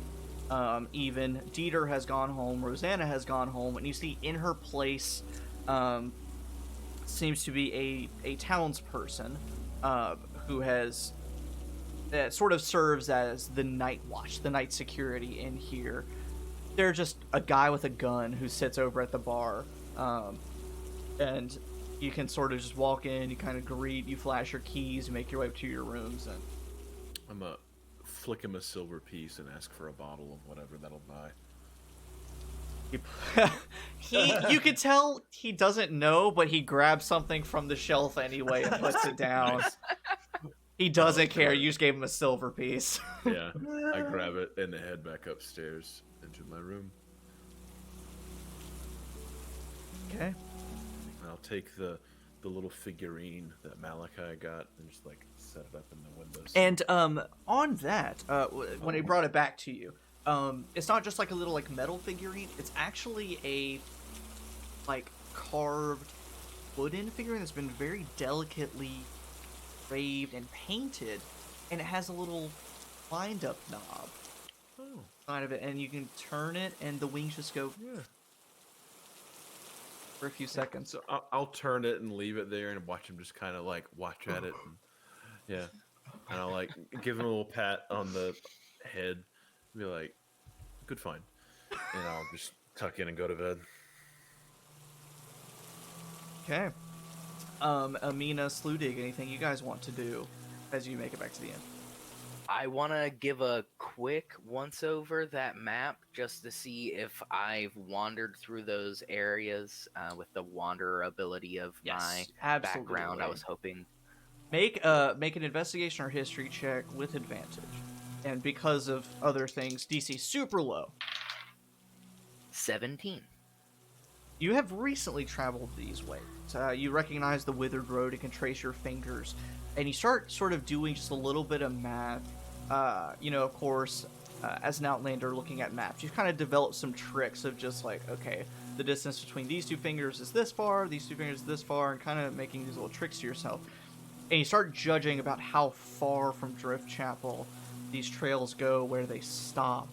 And you realize that these trails, they pop up, or they end at different places. You start noting, like, oh, that looks like a pond that they've drawn.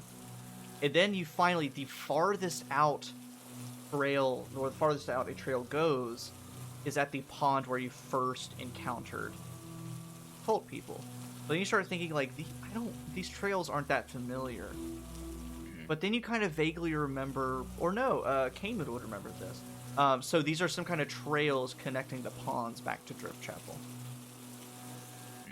So, figuring that out, I'm gonna write that down and then go to bed. Well, I guess maybe Driftchapel's the wrong way of putting it. Trails that connect from sources of water, like ponds, out in the marshes, back to the ocean, to the coast.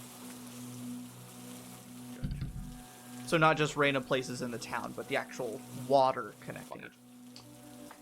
Then you do that. Amina, anything you want to in particular do before you head to bed?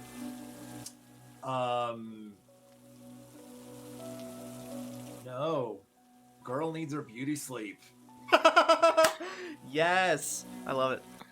Now, here is where, if you thought I was mean before, here's where Logan gets mean. Finally, after doffing all of your gear, all of your things, and oh, that reminds me, the furs and we move away from all of it. The heavy furs and leathers that Aveline was wearing,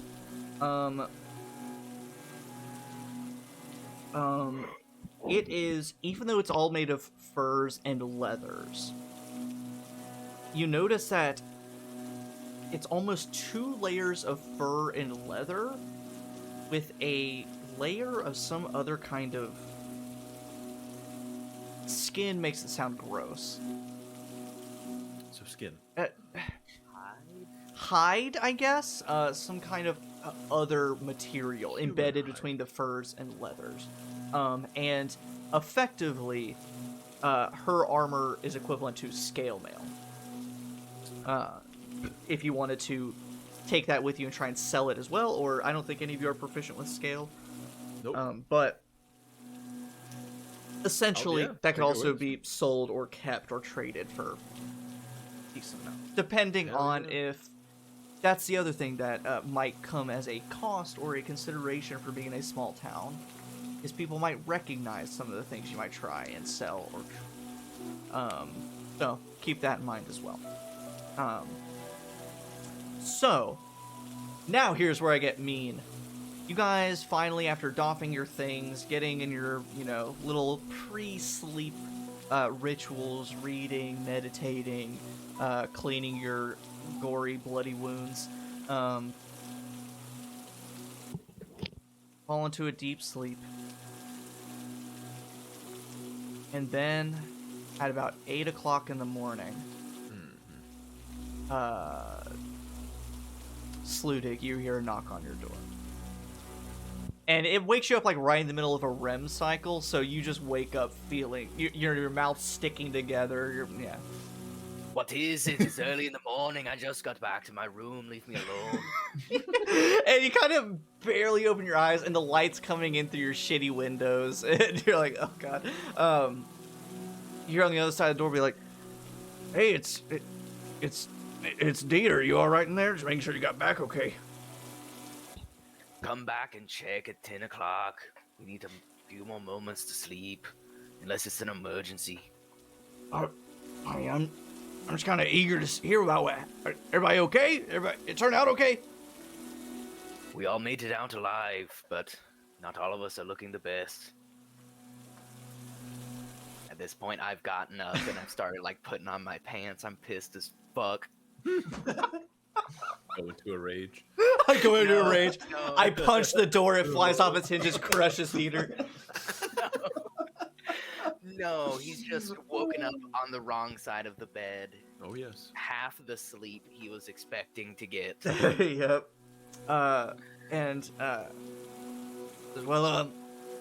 Did you... you can sense notes of eagerness in his voice.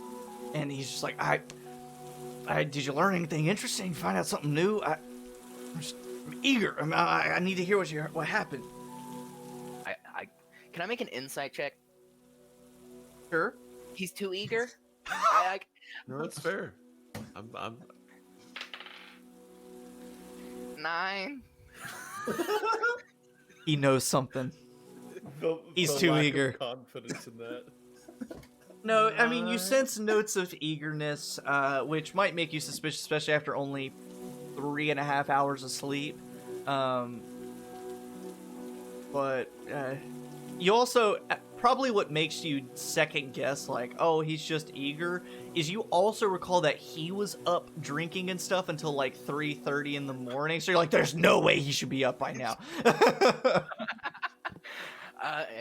So, as all that flashes through my mind, I tell Dieter, listen, we'll go down and have breakfast, and then we'll wake up the others. Then we can discuss what happened over there. But at this point, just let me have some food before I snap you.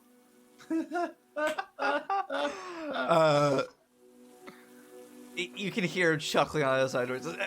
Deal. And so, yeah, you can open the door, and, he's standing there.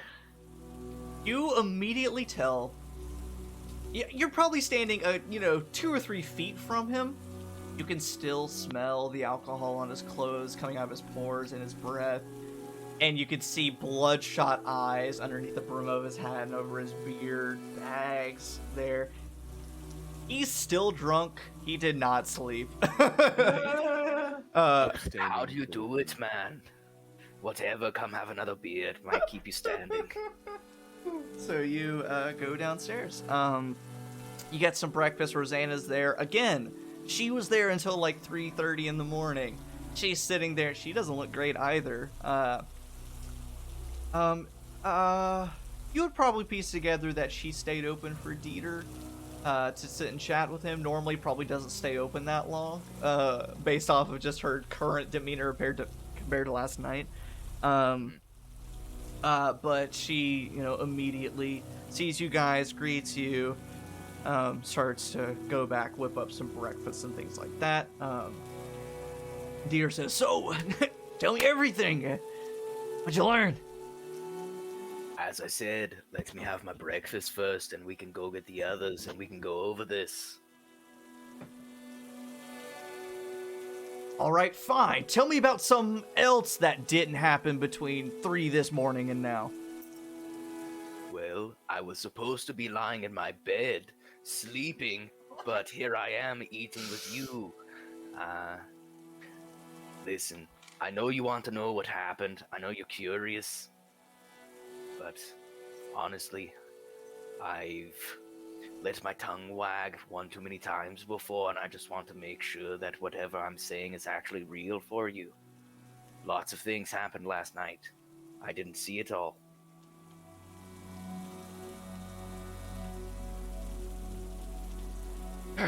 Fine. And you see he settles back, he relaxes a bit, tosses his coat over. And as Kamin has noted before, and I'm sure amidst your travels with Dieter in this past week or so, you've probably seen it too, but, beneath his now dirty, soiled shirt on his arms, tattoos, and you see he's wearing his amulet, the brooch on his jacket. So he kind of gets comfortable. He takes off his hat, balding hair, but still kind of long around everywhere else. Greasy kind of strands of hair. He is not a healthy or he's not he's surviving, he's not thriving, but good company nonetheless. You get coffee, breakfast. He tries to make conversation. You see it takes him he keeps wanting to ask about the night before, but he can't think of other things to talk about. He asks how you're enjoying the town. You liking it so far? Well, there's no one else here. You don't have to lie or make pleasantries. Oh, thank God. We almost burned down that estate last night, but before we get further into that and I wag more, this place hasn't been that fun. Yeah, don't dismiss the tongue wagging. He leans across the table and he says, "I hear the ladies love that." And he smacks the table, smacks your arm. Sludig 1,000-yard stares into his coffee mug. The one in particular did. Oh God! He doesn't catch that. He's still in kind of his drunken humor. Smacks your arm. Your coffee splashes onto the table. Eventually, after about half an hour, you get your grilled up fish. That is, yeah, it's essentially just constant. Like, the menu doesn't change between breakfast and lunch and dinner. There are different menus that she's drawn out that say breakfast, lunch, and dinner at the top. It's all the same food. It's fish and root vegetables. So you get brought out some grilled fish, some sliced up potatoes, brought it out to you. Making small talk, yes. Oh no, I was just gonna say, part of me wants to make him wait just so that my companions at least get a whole night's sleep. So I'm gonna suffer Dieter for like 3 more hours so that people will be able to get some sleep. I'm like pounding coffee. My eyes are bloodshot. Oh, So I just no. keep buying big drinks. MVP. Yeah, for real. You know, yeah, you can sacrifice spell slots and hit points. You could die for your party, but if you can really withstand some drunk fool at 8 a.m., you're the real MVP. So, let's make this fun. Let's make this interesting. I'll let you decide, Drew. But I'll need some kind of ability or skill check. Whether it's a constitution check to just maintain, like, not falling asleep, if it's a wisdom check to not snap and yell at him, if it's a charisma check just to maintain oh yeah, wow, really, and just maintain the facade, you know, whatever you want it to be, or skill check, if you want to apply a certain skill, be my guest, just roll something. This is wholeheartedly just his constitution, his hardiness to just push through the night and grin and bear it. So, well, it happens to some of us. That's a nat 1. I'm so used to you playing Parent, I was like, halfling luck, re-roll it. Roll it again. No. That's a 5. In his drunken, tired stupor, he doesn't notice. But you're sitting there, you finish your eggs and bacon, probably too fast. You probably got so absorbed in eating it that it was gone before you realized it. You're drinking your coffee. And eventually, Amina, Kamin, you wake up. You see the bit of faint gray light coming in through your window. Your Cheeto lock glinting from the sunlight. You get whatever kind of things you want to put on to head downstairs for breakfast. You could smell the cooking, little, just faintest bit of bacon that they have. Yeah, and Sludig, you get bacon, but it's like half of a slice of like bacon or pork, so it's like this much. It's not enough, but it's what they had. Extra thin. Yeah, it is very thin, and you guys are not, you know, horrible townsfolk or cultists, so of course Rosanna's gonna give you, you know, the cream of the crop as far as breakfast goes. So a thin slice of ham for you. You guys can smell the cooking eggs, the roast potatoes, the fish, whatever might be cooking down there. You get whatever you need to. And who would be the first to head downstairs for breakfast? Probably not me, to be honest. But I do have a question right quick. Yes. So we just completed a short rest, yes? You two did, yes.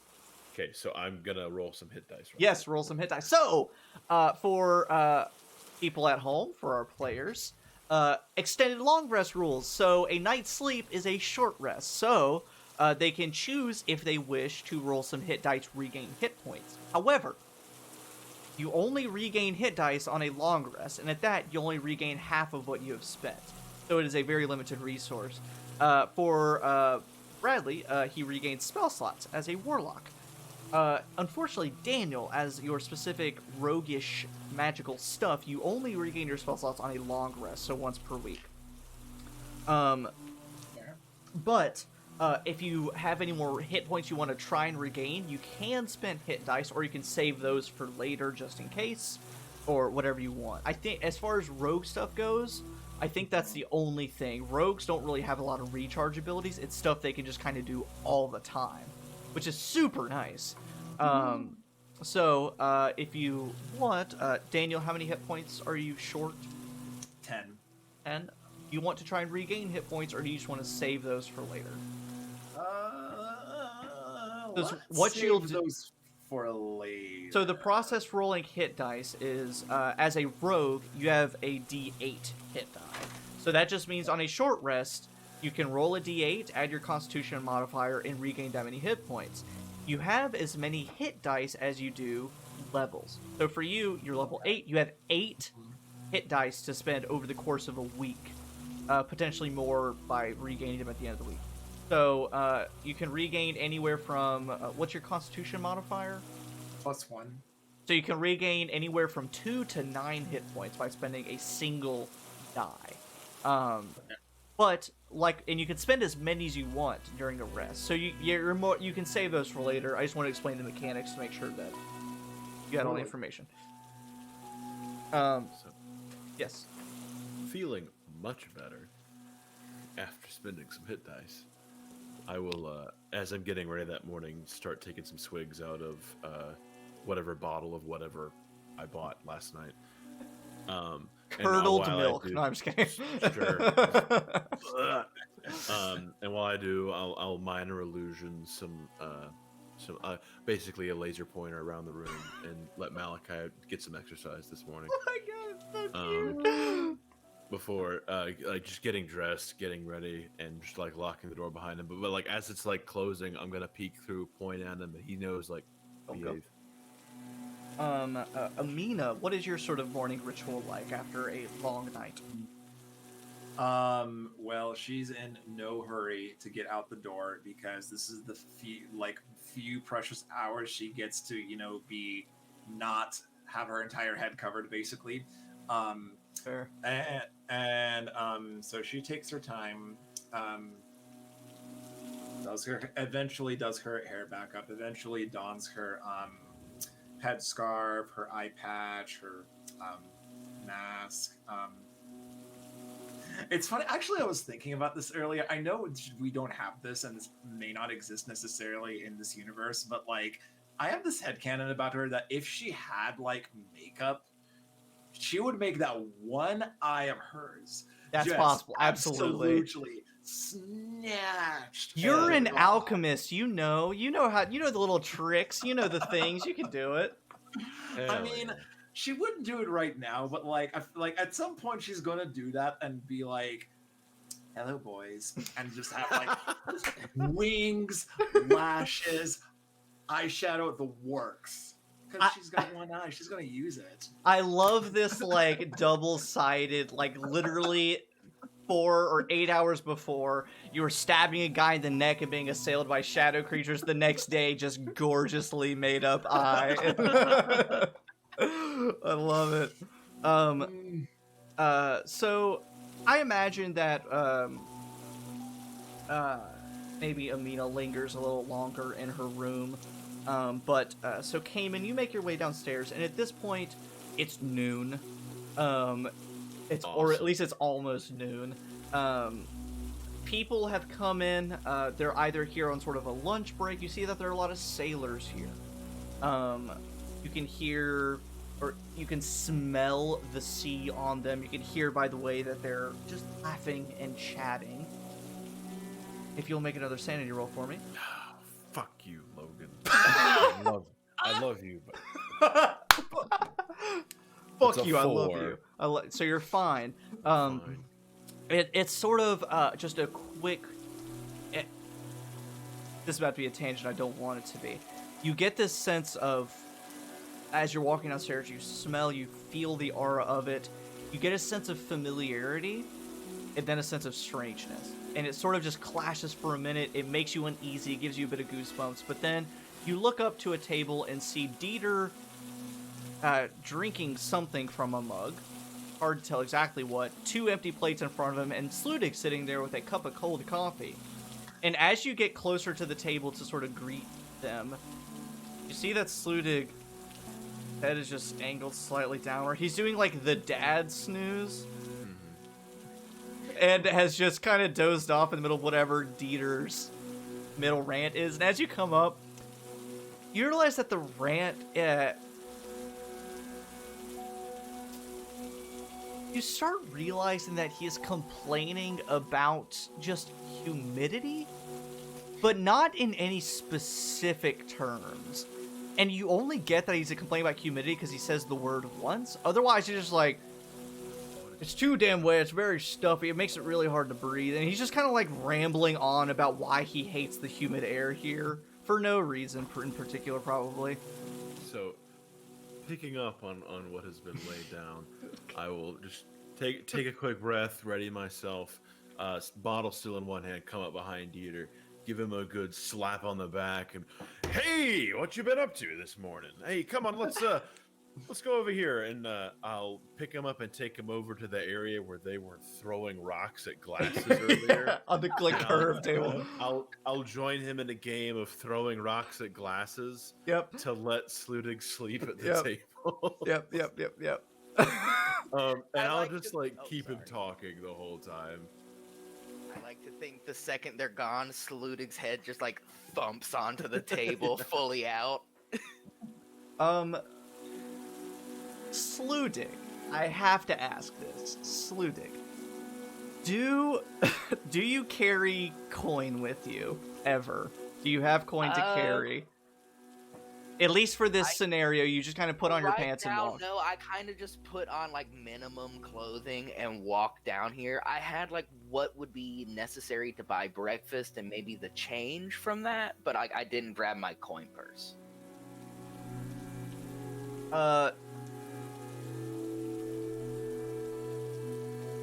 In a weird moment of seriousness, as you're tossing copper pieces into a glass on the table, it's the same glass that's used all the time. There's mold at the bottom. It's disgusting. But Dieter stops and leans forward, and in a weird energy of sobriety, he gestures over to Sludig, and you look over. You're seeing Dieter get this tense all of a sudden, and you see that some woman has walked by who's like has her hair unevenly cut short. She's slipped her hands into Sludig's pockets and like pulled them out, and she's not fighting anything, and she just kind of and then walks over to the bar. I wanna look at her while she does that. I'm gonna cast Mind Sliver, and I don't want to fuck her day up. I want to give her a really powerful migraine all of a sudden. Just enough to be like, wow, what the fuck was that? It's an intelligence save, right? It is. 14? It is a failure. So she's got a real bad headache now. And, migraines can hurt in all sorts of different ways. You see that as she squints her eyes, she's standing sort of behind, almost leaning over Sludig. You watch her, and gag and heave and run away. I thought you were gonna make her throw up on me. I was very upset. But I'm just glad I didn't kill her on top of you. Yeah. But she just died. Oh god, that would have been that would have been almost funnier than her throwing up and her just being on top of Sludig. But eventually, Amina, you make your way downstairs. You see Sludig asleep at the table, and Kamin playing a game of coppers with Dieter. And Dieter sees you walk down the stairs, and he waves you over. And with the courage of someone just practicing this, he takes the copper in his hand. Instead of throwing it into the glass, he tries to throw it over at Sludig to try and wake him up.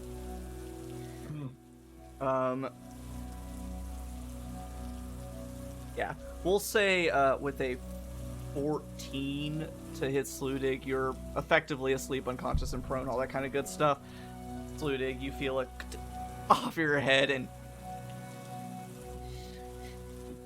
It must have been the talk about the damn humidity. For 2 hours he was talking about it. I thought I could make it. you sit up. We went and got you guys. The What is humidity it? here is quite awful, though, to be truthful. pretty bad, but have you ever had it explained to you in the same 4 words for 2 hours? Yes, but usually I was also as intoxicated as the guy explaining it to me, and I was just nodding along the whole time. Sounds like some of my classes back at the university. Got him! Roasted. So eventually, you guys are able to. It's less breakfast now, more of a brunch. So instead of a thin slice of Mimosas. yeah, so you still get grilled fish, a thin slice of ham, and some potatoes. But instead of sliced potatoes, they're diced potatoes, and instead of just like grilled fish, it's like baked fish. It doesn't do anything different. It's just dried out at this point because it baked for too long. My favorite. It's nothing special, but you can get food. She makes another pot of coffee, can make it any kind of special way. By special way, she either puts whiskey in it or she doesn't. The special, please. The special. You order mimosas, and she brings you. God, what the fuck would she bring you? Juice with ale in it? No, they probably wouldn't have. Well, they could probably get juice imported from the Eggfeld Isle. So, if you want to spend a little extra money, I mean, it's covered by your costs, living expenses, etc. But essentially, she can either give you some juice with some whiskey in it. She can give you some whiskeys with sprinkled with seawater. Give it a nice little zing. Oh. Aren't we fancy? Yeah, that's about it. There's not much to work with. But you get your designated drinks and orders and things. You sit down with Dieter, and he looks at you, Sludig, and doesn't wait for you to nod or give any confirmation, especially because you're only in 5 hours, 6 hours of sleep. He turns back to everyone and says, "So, what happened? What happened after you left?" Well, we went and had a strange meeting with a few individuals. I want to give a quick look around the tavern. Is anyone else here and possibly eavesdropping? Make an insight check. Oh boy. And I think I'm actually proficient in that. before you say a number, I believe it has nothing to do with what you're rolling, but I think we agreed that the madness effects go away on a short rest after a night's sleep, and then your sanity die resets, or not resets, it goes up on a long rest. Long rest. Cool. So even though I'm proficient, that's a 6.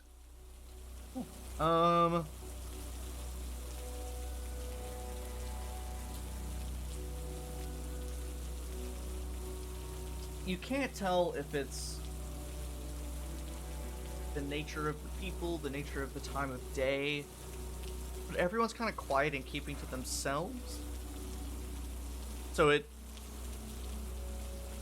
could very well be eavesdropping. If they're doing so, they're probably keeping it very well hidden, but there's not much, like as last night where there are people playing games and drinking. Right now it's just quiet, people eating lunch and stuff. So, Kamin will fill the speech with lots of flavorful code words, so to speak. He's not going to speak directly about, the cultists we saw at the house over there. That guy I killed. Yeah. We were going to visit some people about a possible real estate investment over at, what was it? The Bird Bath something or another? That's what it felt like. We had an interesting conversation with them. Seems to be a bit of an interesting power dynamic going on in the Realtors Guild. But a resolution was had, one with a bit of aggressive negotiations. So Dieter is still drunk and unaware of exactly everything that's happening. So, he's very intent on what you're saying, but he's starting, you can see he's getting lost in it. So, make a charisma, probably a persuasion check. We'll make it a persuasion check. Make a persuasion check, and we'll say to DC 15 to see how well he picks up on it. Essentially, the higher you get, the better chance. 27. Yeah! He understands every single word, every cue, every wink, every nod.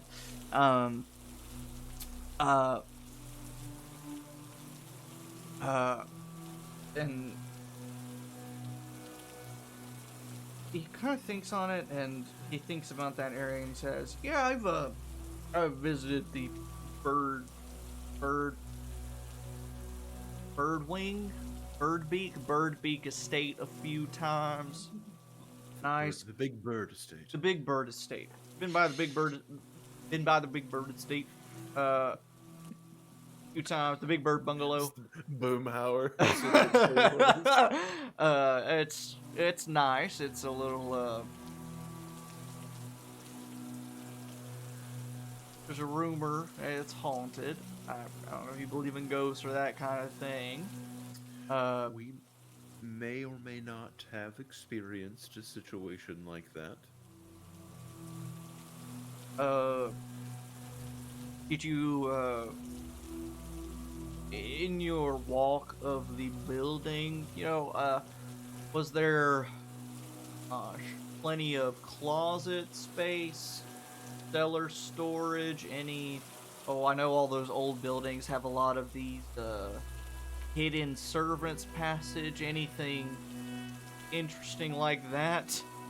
There was a servant's corridor. I can't say I personally investigated it much, though I believe Amina took it upon herself to investigate it quite thoroughly, I assure you. However, for the cellar, I can't say that I don't think any of us went through that, actually.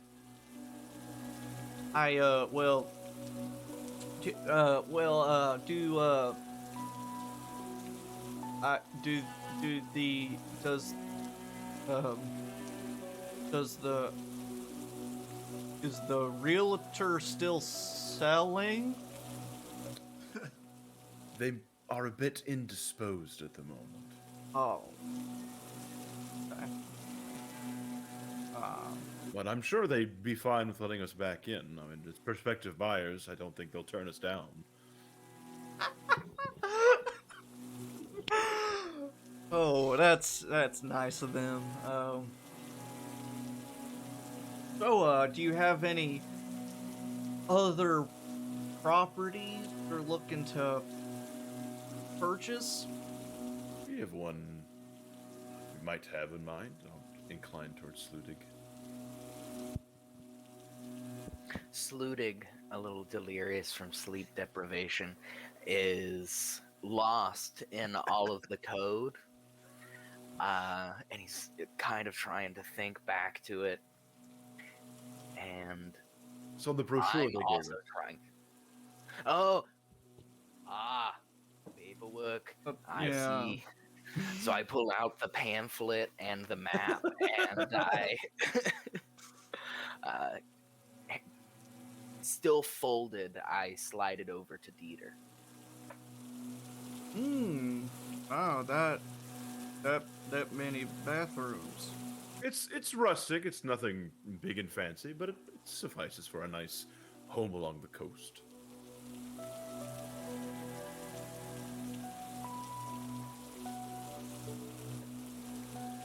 And you see he stops, looks at the map, and slides it through. And at this point, you all are sober and clever enough, maybe less Sludig being so tired. But when he slides the map over, you can see he sort of changes gears. Now he's trying to talk about the map in code as opposed to the house, but still using the house as like a disguised layer. And so then he starts to like think on it a lot more and trying to convey like not the house, but I'm talking about the house. Wink, wink. He says,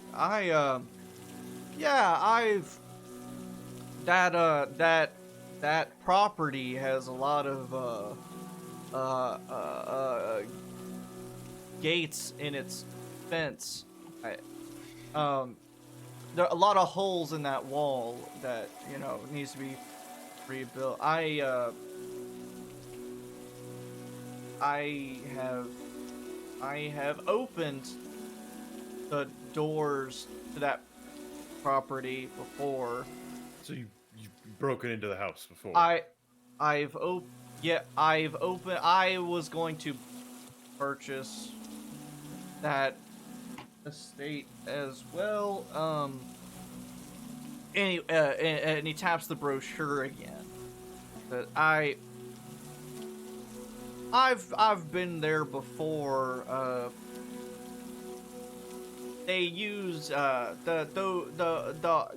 those hallways have a lot of traffic to them, but no room for decoration. Well,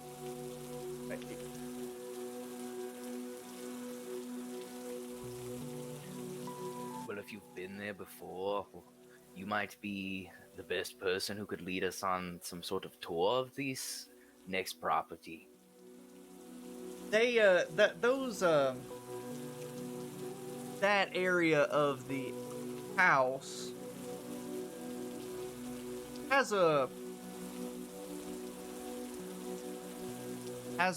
weird smell to it. No, it has a it's drafty.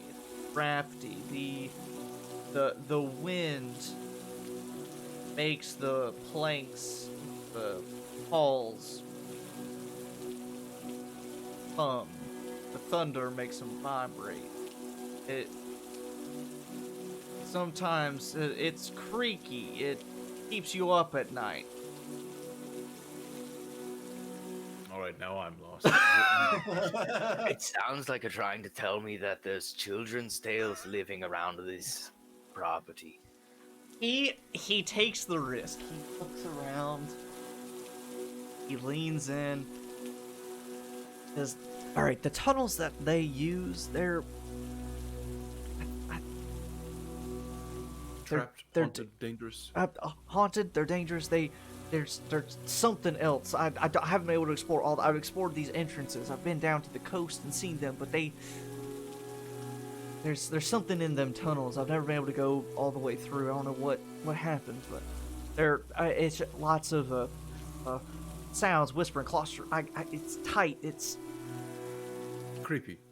creepy. Yeah.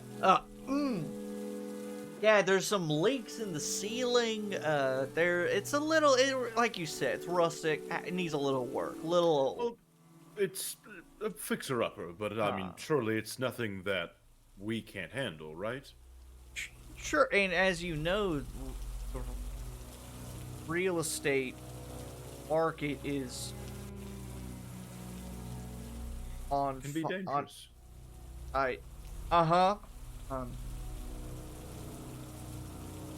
Yeah. Yeah.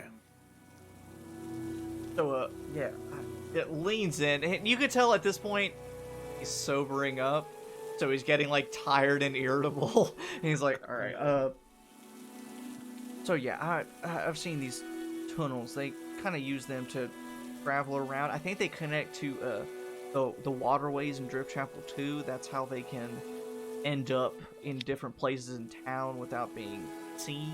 They can just travel up through these tunnels and the waterways, and right there at you. We're likely looking at a headquarters of some kind, which is where they. Maybe, I don't know. Surely there's some kind of central hub in which these tunnels would lead to, right? I've thought that, but I've never been able to find anything, or at least speculate, map out anything. I honestly, I get a little worried that it's going to lead out deeper into the ocean somehow, and I can't do that at all. But also, a lot of these people, they wouldn't be able to do that either. I don't know. I don't know. I've seen them, some of them at least, take interesting forms. I don't doubt traversing underwater would be difficult for something like that. But I think they're using tapping at the pamphlet again.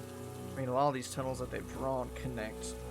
I think they're more meant to go outside of the town. So I think where we found them, this was their spreading. Them trying to find other means where these waterways connect. Hopefully, if you all cause enough ruckus here, it'll keep them from going out.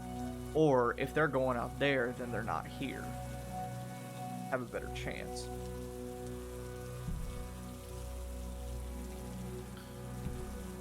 so the play from here seems like we either gather what more information in town we can, or we just dive into these tunnels and hope for the best.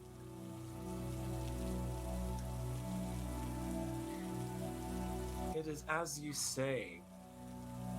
The real estate market is a bit dangerous right now. A little bit fraught.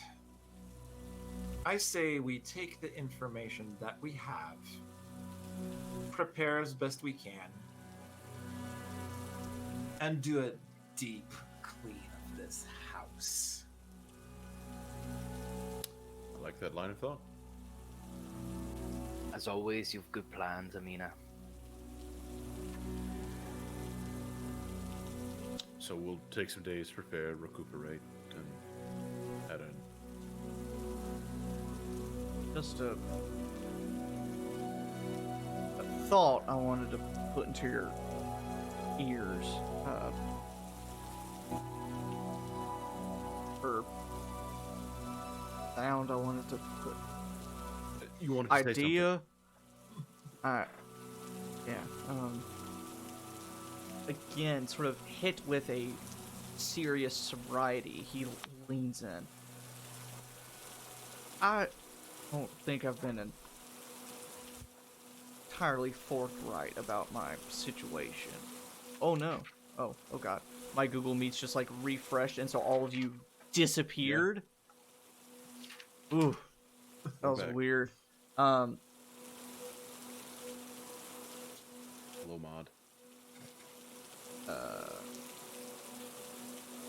Why is this not working?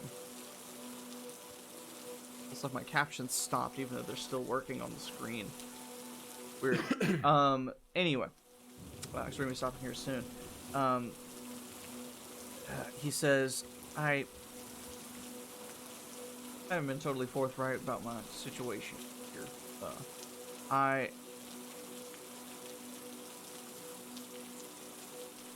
live in the streets of Driftchapel. I don't really stay here at the inn. I squat in the houses along with some of the other people here. And that's okay by me now. I'm close with a lot of them at this point, but there's recently, apparently, it's happened since I was gone, where I met you all. 4 of the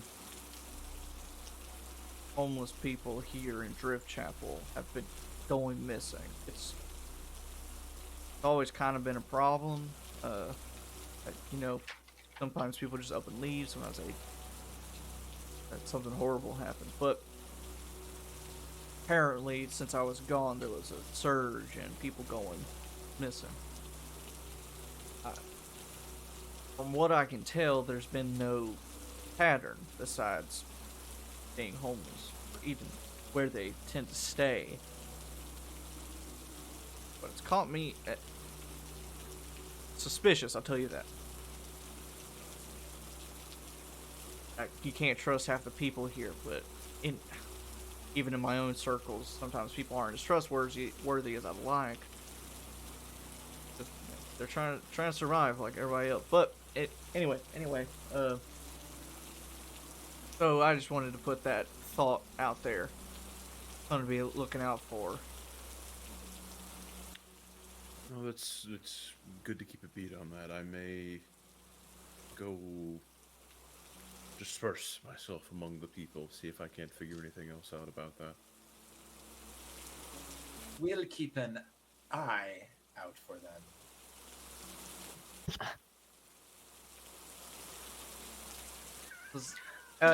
Does by the way, you're looking fantastic.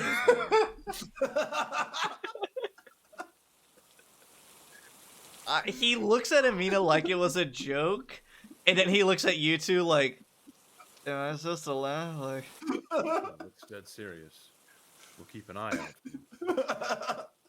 I'm looking for someone who's disappeared herself, so maybe there's some sort of connection. anyway, just stay away from the water.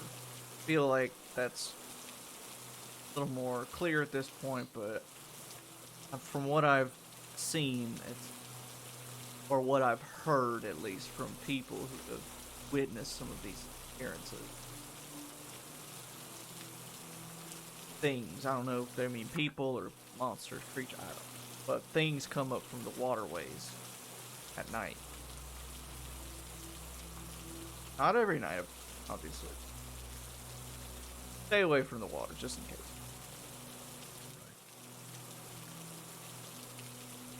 Well, do you know anyone in town who's looking to buy an expensive rifle? We'll make that a downtime activity. Dieter finishes up his whatever coffee, drink, breakfast, brunch, mimosa he's having. And he says that he's going to go be making his own rounds around his own circles and communities, talking to people.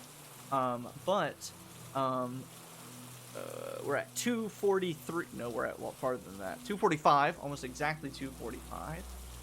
Is there anything else you guys would like to do while down here, or chatting with one another? And then, if you want to, for my own benefit as the DM, if you want to kind of come to an agreement on what you maybe want to do next, then we can call it there. So, what's the plan? So, having mostly listened to this conversation and gathering, Amina goes, he says to stay away from the water, which means we're going to have to go in the water. It does seem like an eventuality, yeah.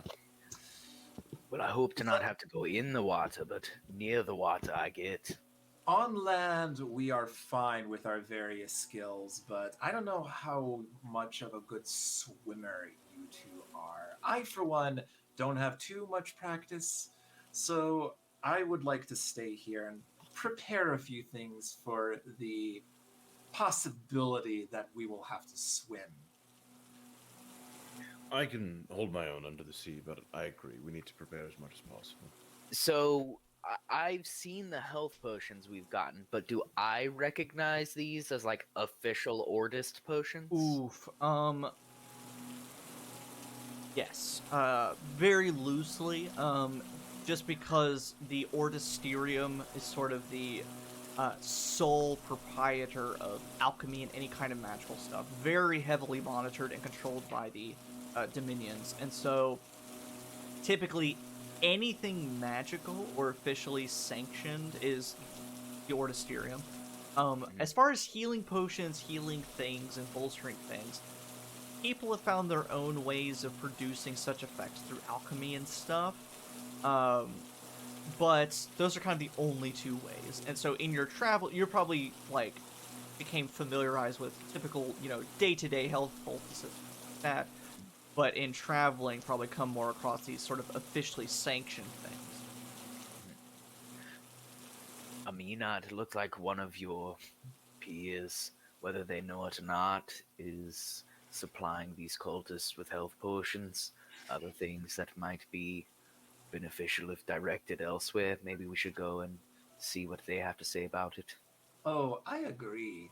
I'd like to pay my friend a visit. You want backup? Or... That's a good question. It wouldn't hurt to have you there.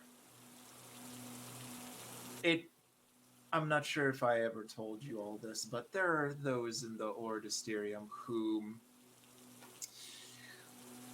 haven't taken too kindly to me in the past. So yes, having you there would be good insurance. I have no doubt that we can make quite fine for insurance purposes. Okay. Potentially visiting Ordist here. Kamin, you mentioned hitting the streets for some information and stuff like that. There's another thread that Kamin kind of feels the need to follow up on. And for some of these, such as the sort of hitting the streets and talking to people, I would probably also lump that into sort of a downtime activity, like gathering research, gathering information. So you can kind of use your best judgment for certain things that may require actual gameplay or things that you could devote downtime. So definitely part of that downtime, go out, talk to people, get a lay of the land, or more so of a lay of the land. Kamin kind of wants to follow up more on the thread of big fat ugly mayor dude that came in. Just because something like this going on in a town like this, the leadership here is probably nothing but a fragile figurehead. But it still feels like it's more than likely there's going to be some kind of connection there. So Kamin feels the need to go talk to or investigate around that particular individual, and just to see what he can gather about the infrastructure of the town. Drew, you have the thing? I do. So one of the downtime things I want to do is look into that paper-bound notebook of music and try and see if this Aveline Musgrave is still around, if she's like a Driftchapel local. Really, any information I can get on her. Was that her house? Who knows? Hey. And also on downtime, I'm gonna try and pedal that rifle. So, from what I'm... do you guys want to take a week of downtime to long rest, do XYZ, or... I'll leave that up to you guys if you want to actually take some downtime. Do that. I would love to take a week and long rest. But I'm fine with a lot more hit points than you guys did, so... I mean, that gets me my rage back, and I can get some of my hit points back as well. I didn't lose that many, but I didn't get a chance to regain any last night. Yeah. I do not oppose. Let's rest. I'm okay. First long rest of the campaign. So the way this will kind of work is I've made a note, gather information, put a K next to that, big fat ugly mayor, put a K next to that, that'll probably be its own scene. This is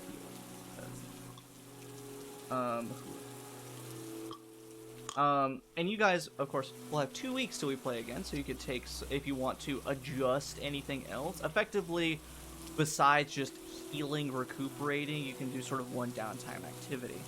So what we'll probably do is Sludig gathering information on Aveline and wherever, who she was, what all that kind of deal is. Kamin gathering some information from the streets. And because it is important, we'll probably do some actual playing of the big fat ugly mayor and the orc. I mean, I'm not going to say that they won't end up in combat because I don't want to. I want to keep that mystery. So I'll drop those in kind of throughout the week whenever you guys want to do them, and we'll kind of play through those scenes for that day. And something that I have not really spoken with them about, but essentially what I'm going to do is each day, sort of similar to how the DMG recommends it for like travel sequences, I'm going to roll for encounters every day. And to essentially that will determine what happens. Of course, it's not going to be, super likely every day, or they're going to be obscenely challenging. But for the purposes of the gritty long rest stuff, evil doesn't stop because you need to put on a band-aid. So sprinkle some of those in potentially. We'll do the mayor scene stuff. Or if, I think, Kamin, you said you're just going to kind of figure out general information about stuff with the mayor, not necessarily interact and speak with. Likely a full interaction with him, but just kind of start off by getting what information about him or them, the leadership structure I can. Sure. Yeah, and I'll lump that in with your gather info as well, and we'll talk about this in the meantime, in the downtime, to make sure we are all on the same page. But I absolutely have to roleplay the scene of Amina meeting this other Ortis, so we're gonna have to do that. I'm excited. And of course, during downtime, literal downtime between now and then, if you want to change or specify certain things, which I'm sure I will ask you to specify certain things, we'll do that. For now, assume no long rest benefits until it is complete. We'll just blanket say that, just for ease, no confusion later. I think that's it. Any questions from you guys? No. It was That- fun. Good time. Then I think that is the conclusion of part 3 of Shadows over Driftchapel, and then we're now getting into effectively a downtime period to heal up and find some more stuff out. Oof. Yeah. Looking forward to this. Yes. And I like the way that this has been laid out, because it's, I think knowing in my mind that there's sort of a limited number of things that will happen, it sort of trains me to be like, okay, I don't have to withhold things. Like, I don't have to make them dig for it. I can be like, yeah, here's the plot. Keep going. Like, it's nice because I don't have to be like, oh man, how do I keep them from finding out this too soon? I'm like, oh, they can just find out this information and keep going. Crazy. That's a challenge. Brilliant. It's awesome but terrifying. It's at the awesome same but time, terrifying. 'cause it's like, it's very Curse of Strahd. Like, here's Castle Ravenloft. He's right there. He's right there You the whole can- time. You can Yeah. go fight him if you want to. You're only level 5, but you could probably fight him and Yeah. see what happens. If you get god rolls, you might do it. Yeah. So we're basically about to roll into Castle Ravenloft 3 sessions in and be like, "What's up?" Yeah. Yeah. Dude. Saw, dude. Yeah, and especially with the, I'm really liking the gritty rule. It kind of, love it. and I think what combining those rules with this system or this supplement, it makes combat encounters extra deadly because of already the gritty rules, but also because of the way they have combat laid out. But also that gives like Sludig, you can just run through and deck 20 cultists and kill all of them. However, eventually you will have to start slowing down and resting more You and can stuff. only do 3 punches instead of my 4. Yeah, and like with the effective damage, if all of them land an attack dealing 2d6 damage, eventually that adds up. And so it's just this thing of like, you take a lot of damage, which forces you to rest more often, but also you can't rest too. And so I think it balances out very well with the combination with this supplement. I'm enjoying it. It makes things still feel deadly, even though you're 8th level and have a shitload of horrifying things at your disposal. Case in point, the fact that I almost died today. Exactly, but you still summoned this extra planar horrifying star spawn. Like that, and that's magic. It's just a Tuesday. Yeah, it's wonderful that actually feels like oh shit, this is important still, even though this is Yeah. cultists and random people. No, it kind of gets away from the 5e feel where, like, get out of level 1 and you're safe. You're a hero. You're good now. I get. I might in future games just might start saying, yeah, gritty rules. Sorry, Deal we're with it. doing it. Sorry, get over it. Get over it. Because even if we were doing like very basic like monster manual plucked monsters, still the gritty resting rules it's hard. That's rough. Mhm.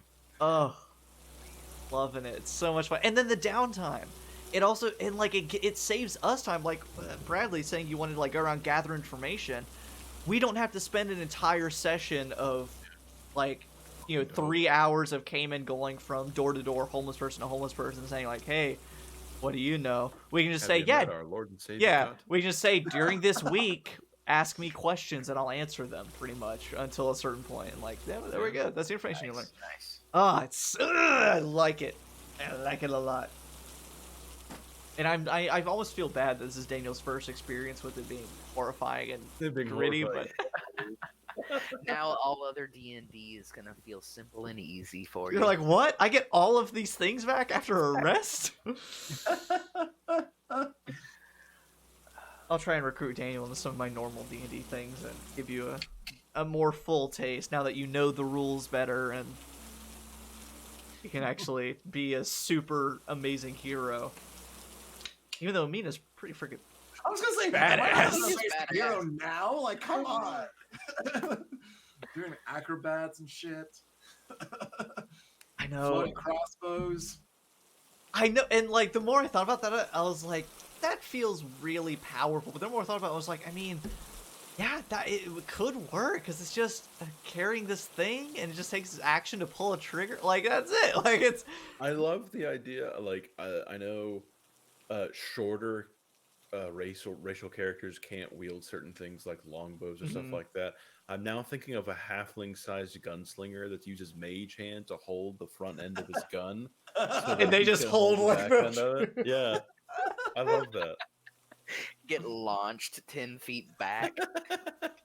I love it. Anyway, we can't stay live forever because I just want to keep talking Oh about it. no! We do 'cause this I every gotta go to bed. Yeah, you- I need I am Eastern super time. sleepy. Eastern time, folks, just like Sludig. No, like it was my sleep deprivation that made me not get what was happening earlier. So I appreciate you filling in the blank because I was like, good. What? papers? Papers? What's papers, precious? Oh my god, that's too funny. Pass the papers. Thank you everyone at home who sat around and watched us do this. We'll be back again in 2 weeks. And I hope in the next between now and then on my Patreon, I'm going to talk a little bit about Amina. Daniel, without your permission, not really without your permission, I posted a copy of our crossbow bolt crafting thing for people to use for their own ideas and stuff. And I think this week I'm going to do a little blurb about Amina and how we made Amina fit in with the lore, and also the changes we made to make her specifically an Ordis rogue as opposed to a just generic arcane trickster. That's fun. And I'm just excited for that. That's it. On Monday, we're doing some more Eberron Our Knights stuff. They're going to make a deal with the serial killer. Oh boy. I'm excited. Oh, I love it. I love it. That's another way. Something else we've talked about is they are all in a city where their connections to other people and organizations matter. And as much as they want to just blatantly kill this serial killer, like be like, yeah, we'll let you go and let him go and then blast him dead in the streets. Like, they have teachers and companions and other people in their lives. And so it's like, how do you challenge like a 9th level party? Give them some social like obligations and social, some moral hurdles to get over. Bound them by societal convention. Exactly. That's how you do it. That's how you balance stuff. Anyway, good night, everyone. Thank you to my wonderful players. Thank you, Yay. everyone. Thank And- you, Logan, for a wonderful session. Yes. Not as gritty of a cliffhanger, but hey, No, but still fun. They can all be. it can't all be. Gotta have a nice evening off every once in a while. So, back here for this campaign in 2 weeks, Eberron sessions every Monday. You can find stuff like that out on my Twitch channel and social media, blah, blah, blah, blah, blah, all that stuff. So good night, everyone, and I hope to see you soon. Good night.